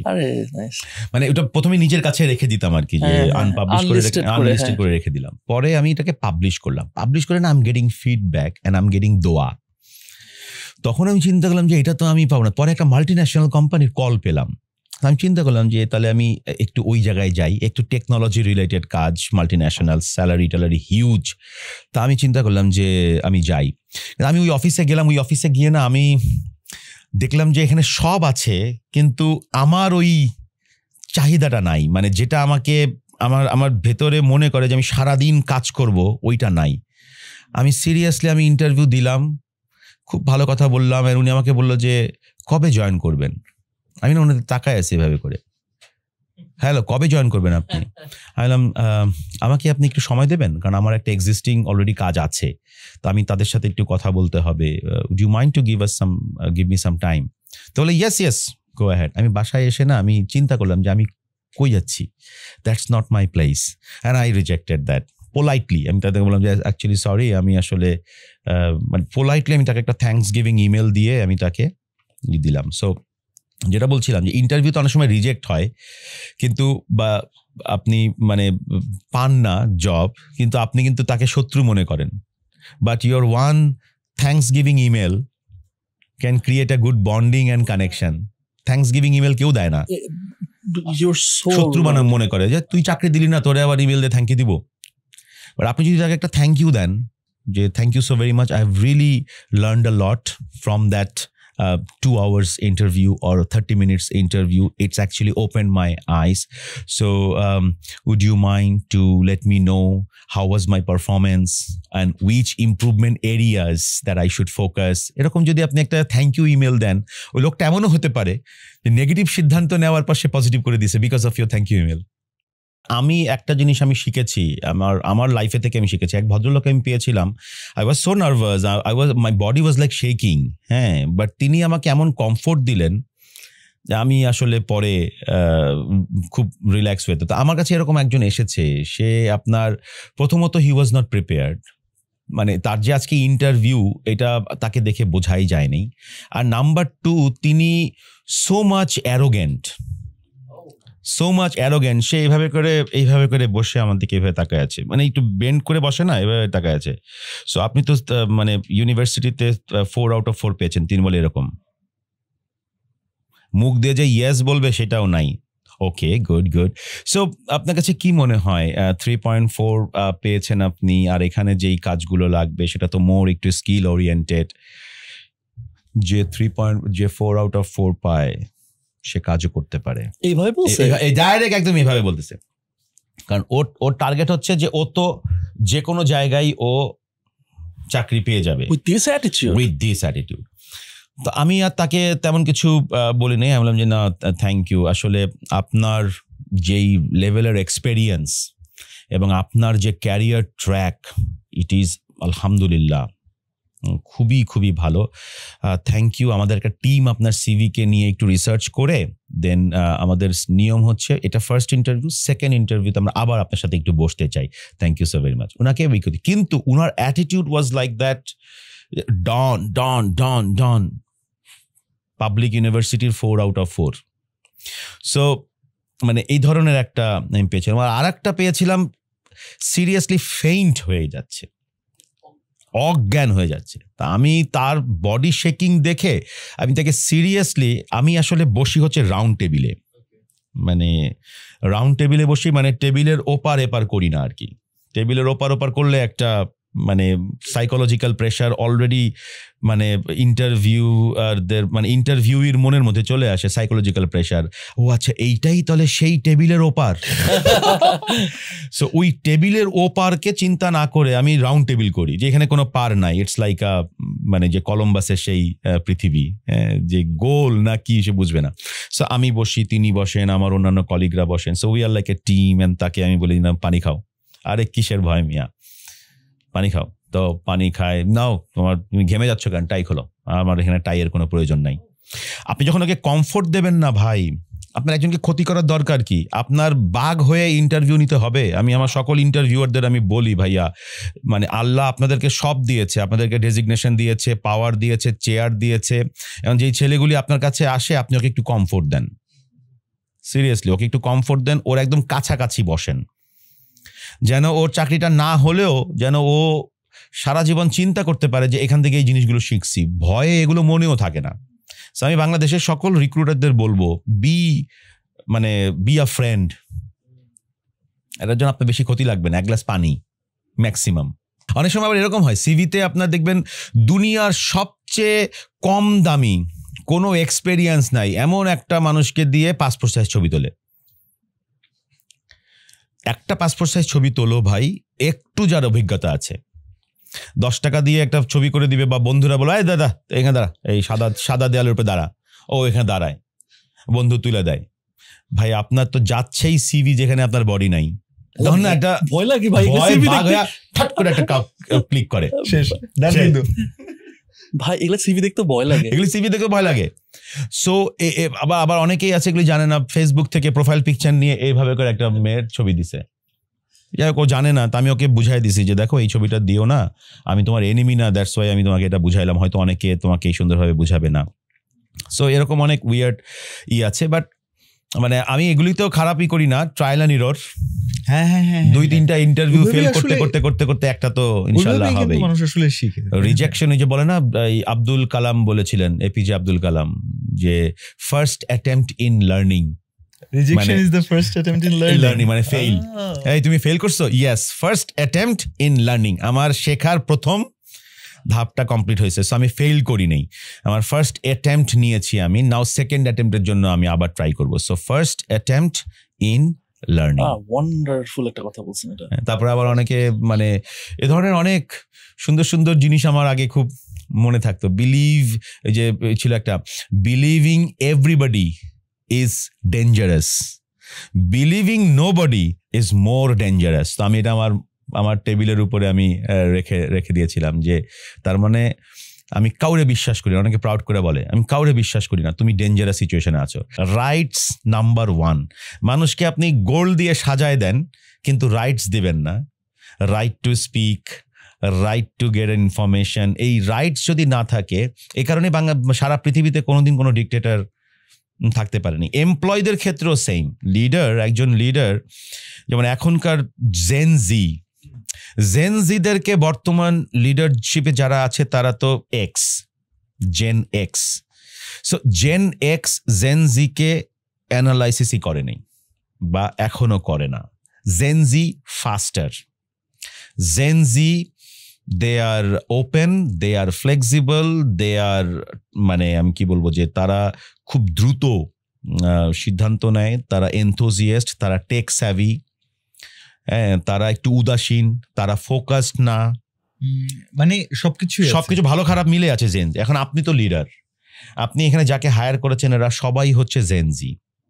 নাও জেনজি এখন কি চায়, আপনি আমাকে অন দ্য স্পট আমাকে ফিডব্যাক দেবেন। আমি আপনার ওই 1 বছর পর আপনি আমার ইনক্রিমেন্ট দিবেন, সেটা আমি চাই না। আপনি আমার 5 কোটি টাকা বেতন দিলেও আমি আপনার এখানে থাকবো না, বিকজ আপনি আমার ইনভায়রনমেন্ট দেননি। I want environment, then salary. I want feedback, then salary. I want appreciation, at least thank you, then salary. আপনি আমারে টাকা দিবেন কিন্তু no thank you, no appreciation, no environment, no feedback, গোষ্ঠী গিলাই এই চাকরির। এটা হচ্ছে জেনজির মনের কথা। সো লিডারশিপে আপনি 40 বছর হয়ে গেছে আপনার, আপনি এখন 22 বছরকে ম্যানেজ করতেছেন, আপনি রিয়েলাইজ করেন যে আপনি এগুলো করেন কিনা। Then I will call your work place modern. জেনজিরা ক্লোজ ডোরে থাকে না, ক্লোজ রুমে থাকে না। জেনজি চায় ওপেন ওয়ার্ক প্লেস। আপনার ওয়ার্ক প্লেস, আপনার সঙ্গে দেখা করতে আমার 5টা পজিশন ডিঙাইতে হয়, I will not work for you. আপনি তো সিওর সঙ্গে দেখা করতে আমার 5টা 6টা, হ্যাঁ স্যার ব্যস্ত, আমি আপনার মেসেজ পাঠাইছি, আশা করি 3-4 দিনের মধ্যে পেয়ে যাবেন স্যারের দেখা। তো তাহলে এমপ্লয়াররা কিভাবে, মানে বেস্ট প্র্যাকটিসেস কি হবে? ওকে যখন জাজ করবে তখন ও বুঝবে যে আমার টিম আমার কাছে এমপ্যাথি চায়, আমার কাছে ফিডব্যাক চায়, আমার কাছে অন দ্য স্পট অ্যাপ্রিসিয়েশন চায় অথবা ইমপ্রুভমেন্ট এরিয়া দেখতে চায়। আমার টিম আমার কাছে অ্যাডভাইস চাই, বিকজ ড্রিম আমার কাজ করছে ওরা। তা আমি যদি আমার ড্রিমকে ওদের কাছে বারবার স্পষ্টভাবে আমি যদি ওদের কাছে ক্লিয়ার না করি যে হোয়াট ইজ মাই ড্রিম, তাহলে তো ওরা বুঝবে না। ওরা কোন দিকে খেলছে সেটা যদি রাইট ওয়ে না হয়, আপনি যদি সেটা না বলেন, বাট আপনি রেজাল্টের দিন বললেন কি করলা তুমি এটা, আপনি তো গাইড করেন নেই। সো এই গাইডেন্সগুলো চাই। ডেলিগেশন লিডারদের সবচেয়ে বড় চ্যালেঞ্জ, ডেলিগেট করতে পারে না। আর ডেলিগেট করলেও যাকে ডেলিগেট করলো সে রাইট পারসন কিনা সেটাও জানে না। ডেলিগেশন একটা হিউজ প্রবলেম। কাজ ডেলিগেট করা মানে একজনকে কাজ দেয়া। এখন সেই ম্যানেজার বা সেই লিডার বলতে পারে যে ভাই এই স্কিলসই তো নাই আমাদের, যেগুলো আছে কেউই পারবে না এগুলা করতে, আমিই করে ফেলি সব। হ্যাঁ, তাহলে আপনি হায়ার করছেন কেন ওকে? তাহলে আপনার হায়ারিং ভুল ছিল। আপনি হায়ার করার সময় আপনি পরিপূর্ণভাবে ওকে দেখেন নেই, আপনি ওর অ্যাপিয়ারেন্স দেখে খুশি হয়ে গেছেন, স্কিলস চেক করেন নেই। যদি স্কিলস চেক করতেন তাহলে বলতেন আপনি স্যার ওর appearance very good, very positive, ওর একটু স্কিলস লাগবে স্যার, ওরে আমার মনে হয় 2-3 মাসের স্কিলস ট্রেনিং দিলে হি ক্যান পারফর্ম ওয়েল। আপনি এটা করবেন না, আপনি ওর অ্যাপিয়ারেন্স দেখা ওকে হায়ার করলেন অ্যান্ড দেন আপনি 3 মাস পর বললেন তুমি তো কোনো কাজই পারো না। এটা তো রং অ্যাপ্রোচ হলো না? So where is your leadership? Where is your empathetic leadership? ওই যে ইনক্লুসিভ লিডারশিপ বলে একটা কথা আছে, অন্তর্ভুক্তিকরণ লিডারশিপ, একটা খুব চমৎকার একটা মানে উদাহরণ আমার কাছে আছে। আমি একটা জব ফেয়ার করেছিলাম যারা ডিজেবল তাদের জন্য। আমার আছে অধিকার কাজ করার, কারণ এই মানুষদের কেউ চাকরি দেয় না। তো আমি কর্পোরেট ঘুরেছিলাম when I was that CEO of that job portal. So মোটামুটি আমি 100 অর্গানাইজেশনকে আমি কনভিন্স করেছি কেআইবিতে, তারা আসছে। তারা আসার পর 1200 লোক বাসে করে ঢাকার বিভিন্ন জায়গা থেকে আসছে। কারো পা নাই, কারো চোখ নাই, কেউ দেখতে পারে না। একজনকে দেখছি তার বডিতে পুরো একটা আঙ্গুল মুখের স্টিক দিয়ে সে মিনিটে 20টা লেখা লিখছে। সো চাকরি হলো, বেশ কয়েকজনের চাকরি হলো। অ্যান্ড দেন চাকরি হওয়ার পর একজন আমাকে অনেকদিন পর ফোন দিল, স্যার আমি চাকরিটা করবো না। আমি বললাম কেন করবো না? বলে স্যার আমার কেউ কাজ দেয় না, আমার শুধু বেতন দেয় কিন্তু কাজ দেয় না, স্যার আমি চাকরিটা করবো না। আমাকে যদি বেতন দিতে হয় তাহলে আমাকে কাজ করায় বেতন দিতে হবে। So it is like diversification আপনি নিয়ে আসছেন আপনার অর্গানাইজেশনে, ইনক্লুসিভিটি আনেন নেই। আপনি একজনকে দাওয়াত দিয়েছেন, আইসো আমার পার্টি আছে আইসো, কিন্তু আপনি ওকে ডান্স ফ্লোরে ইনভাইট করলেন না ডান্স করার জন্য, এটার জন্য অপমান। তার মানে ডাইভার্সিফিকেশন আছে কিন্তু ইনক্লুসিভিটি নাই। কিন্তু এখানে আরেকটা পার্ট আছে ভাই, সেটা হচ্ছে যে যখন কাজ দিচ্ছি লেটস সে বলো যে স্যার অনেক বেশি কাজ বা অনেক বেশি চাপ নিতে পারতেছি না, একদিকে হইতেছে কাজ নাই, চ্যালেঞ্জ নাই, গ্রোথ নাই। আরেকদিকে যদি এইভাবে বলে যে না ও কাজ দিব, কাজে সাগরে ভরাই দিলাম, এটা রং অ্যাপ্রোচ। আপনি কাজে সাগরে ভরাই দিচ্ছেন ওর ওই কথার উপরে বেস করে, কাজই তো নাই। তার মানে আপনি highly emotional leader who has no logic or মানে রিয়েলিজম যার মধ্যে একদম নাই। আপনি যখন একজনকে কাজ দেবেন আপনি তো জানেন তার ওয়ার্কলোড, তার ওয়ার্ক ক্যাপাসিটি। এই জন্য একজন লিডার সিরিয়াসলি তার মানে কি লেভেলে যে তার হইতে হয়। আমি নিজে লিডারশিপ পজিশনে যখন আসছি আমি দেখছি যে ভাই আমি আগে ভালো ছিলাম, যখন আমি মানে ওয়ার্কিং লেভেলে ছিলাম, ইয়াং প্রফেশনাল ছিলাম, কাজ দিত, কাজ করতাম, আমি ভালো ছিলাম ওই সময়। লিডারশিপ পজিশনে আসার পর আমি দেখছি যে আমার পুরো 360 ডিগ্রি আমার ম্যানেজ করতে হয়। আর এখন হয়ে গেছে ফেসবুক বেসড লিডারশিপ, কেউ কাউরে বকা দেয় না। আমাদের সময় আমরা কত বকা খাইছি লিডারদের কাছ থেকে, কত বকা খাইছি, এটা কেন করো না। আবার সন্ধ্যার সময় বলছে, আমার এক বস আমার সারা দিনের বেলা প্রচুর বকা দিল, সন্ধ্যার সময় বললো এই চলো KFC-তে যাই, এই কি তখন একটা হেলভিশিয়া যাই, চলো হেলভিশিয়া চিকেন খাই, সব শেষ। লিডারশিপের যদি কয়েকটা ট্রেটস বলতেন যে this are the characteristics of a good leader. Number 1 যে লিডারকে অ্যাপ্রিসিয়েট করতে হয়, এটা তো আমি আগেই বলেছি যে লিডারকে অবশ্যই অ্যাপ্রিসিয়েট করতে হয়। নাম্বার 2 লিডারকে তার টিমকে বুঝতে হয়, বিকজ তার টিম হ্যাপি তার কাস্টমার হ্যাপি, তার টিম আনহ্যাপি তার ডেফিনেটলি তার কাস্টমার আনহ্যাপি। লিডারশিপকে অলওয়েজ, বর্তমানের লিডারদের অলওয়েজ হায়ারার্কিকে প্রাধান্য দিতে পারবে না। হায়ারার্কি মানে হচ্ছে ওই হায়ারার্কি এখন আর চলে না, যেটাকে আমরা বলি যে অর্গানোগ্রাম আমরা দেখি না, CEO, COO, operational manager, manager, junior manager, senior manager, তারপরে নিচে 25টা এক্সিকিউটিভ। এখন এই 25টা এক্সিকিউটিভের একজনের মাথায় আইডিয়া আসছে, সে সিওর কাছে যাবে কিভাবে? সিও ছাড়া অন্য কেউ আইডিয়া বুঝে না, জানেন তো এটা। একটা আইডিয়া একটা ফাউন্ডারের মাথায় যত দ্রুত ক্লিক করে, ওই ফাউন্ডারের ম্যানেজারের মাথায় সেটা ক্লিক করে না। ফাউন্ডারের ম্যানেজার বলে, ধর মিয়া তুমি এই কথা বললে তুমি জানো এমডি স্যার কি বলবে? এমডি স্যার তোমার ডাইরেক্ট ফুটবল বানাবে। ওয়ারাজ এই ছেলেরা যদি কোনোদিন চান্স পায় আপনাকে সরাসরি বলার, আপনি এটারে একটু মেকআপ টেকআপ দিয়ে আপনি $1 বিলিয়ন আইডিয়া করে ফেলতে পারবেন, কিন্তু আপনার হায়ারার্কি ওকে আপনার সাথে দেখা করার সুযোগই দিচ্ছে না। সো আপনি হায়ারার্কির মধ্যে ফেলে দিচ্ছেন আপনার এন্টায়ার ওয়ার্কফোর্সকে। ইলন মাস্কের একটা টেকনিক আছে, আমি যতটুকু জানি যে ইলন মাস্ক নাকি প্রতি মাসে বা একটা সার্টেন টাইমে ও প্রত্যেকটা এমপ্লয়ির সাথে দেখা করে, বা 3 মিনিটের জন্য বা 5 মিনিটের জন্য, এবং ফিক্স থাকে যে সবার সাথে আমি দেখা করবো, but 3 minute you have the time. So সব প্রিপেয়ার করে রাখে যে এগুলো আমি বলবো। So they get the chance to talk about themselves, introduce themselves. They also feel like আরে আল্লাহ, সিইও এসে আমার সাথে কথা হচ্ছে। এখন ইলন মাস্কের থেকে তো আমরা ব্যস্ত না। তাহলে আপনি চিন্তা করেন তো, আপনার হচ্ছে এটা হচ্ছে আপনার leadership. That is the leadership, that you value your team, আর আপনার টিম হ্যাপি তো আপনার কাস্টমার হ্যাপি। আরেকটা জিনিস আপনি খুব সুন্দর একটা কথা বলছেন যে, আর এটা কিন্তু না আসলে একদম টপ ডাউন অ্যাপ্রোচ না, যে আমি যদি এরকম থাকি যে না আমি একদম ক্লোজড, আমি একদম ওপেন মাইন্ডেড না, না তোমাদের সব আইডিয়া খারাপ, আমারই ভালো, তাহলে কিন্তু আমার ম্যানেজারও সেম জিনিস চিন্তা করবে, তার নিচেও সেটা চিন্তা করবে। এবং খুব ইন্টারেস্টিং জিনিস হতেছে, একটা সিইও যেরকম হয় তার কিছু না কিছু ক্যারেক্টারিস্টিক কিন্তু উপর থেকে নিচে যাইতে থাকে। আমি দেখছি অনেক অর্গানাইজেশনে, আমি খেয়াল করলাম যে আচ্ছা কি ব্যাপার, এদের এমপ্লয়িজগুলো তো রুড কেন, মন খারাপ করে থাকে, রাগ রাগ ভাব, কি ব্যাপার আমি বুঝতেছি না, কাহিনী কি? একটু রাগ রাগ ভাব একটু আছে এরকম অনেক অর্গানাইজেশন। হ্যাঁ, মানে মনে হচ্ছে যে কি সবগুলা কেমন জানি একটা অ্যারোগেন্ট ভাব। পরে দেখলাম যে এরকম অনেক কোম্পানির যারা হয়তো বা উপর পজিশনে আছে, they have the same trait. But আরেকটা খুব গুরুত্বপূর্ণ, আপনি সকালবেলা কারো মন খারাপ করে দিয়েন না। বিইং আ লিডার, সকালবেলা আপনি কারো মন খারাপ করে দিয়েন না। সকালবেলা আপনি বলেন না, এই তুমি গতকালকে যে কাজটা করলা এটা কি ঠিক হয়েছে মিয়া? রং অ্যাপ্রোচ, তোমার কারণে আমার জানো কত টাকা ক্ষতি হইলো। এটা আপনি কটার সময় বললেন? 9টার সময় বললেন। এখন বলেন ও 5টা পর্যন্ত কি কাজ করবে? গন, ওর পুরো দিনটা শেষ। আপনি ওকে ফিডব্যাক দেন, ইমপ্রুভমেন্ট ধরিয়ে দেন শেষ বেলায়, অ্যান্ড দেন ওকে এনকারেজ করেন যেন বাসায় যাওয়ার সময় এই মানে আপনাকে বড় করে আপনার টিম ভাই, আর আপনার টিম বড় করে আপনার কাস্টমার। ও অ্যাবসলিউটলি রাইট ভাই। এইটার এই থিওরি যদি না বিশ্বাস করে কেউ, তাহলে আমি বলবো যে you are not a leader, you are a boss. And বসের life cycle very slow and very low. বসের লাইফ সাইকেল ম্যাক্সিমাম 2-3 বছর, লিডারের লাইফ সাইকেল মৃত্যু পর্যন্ত।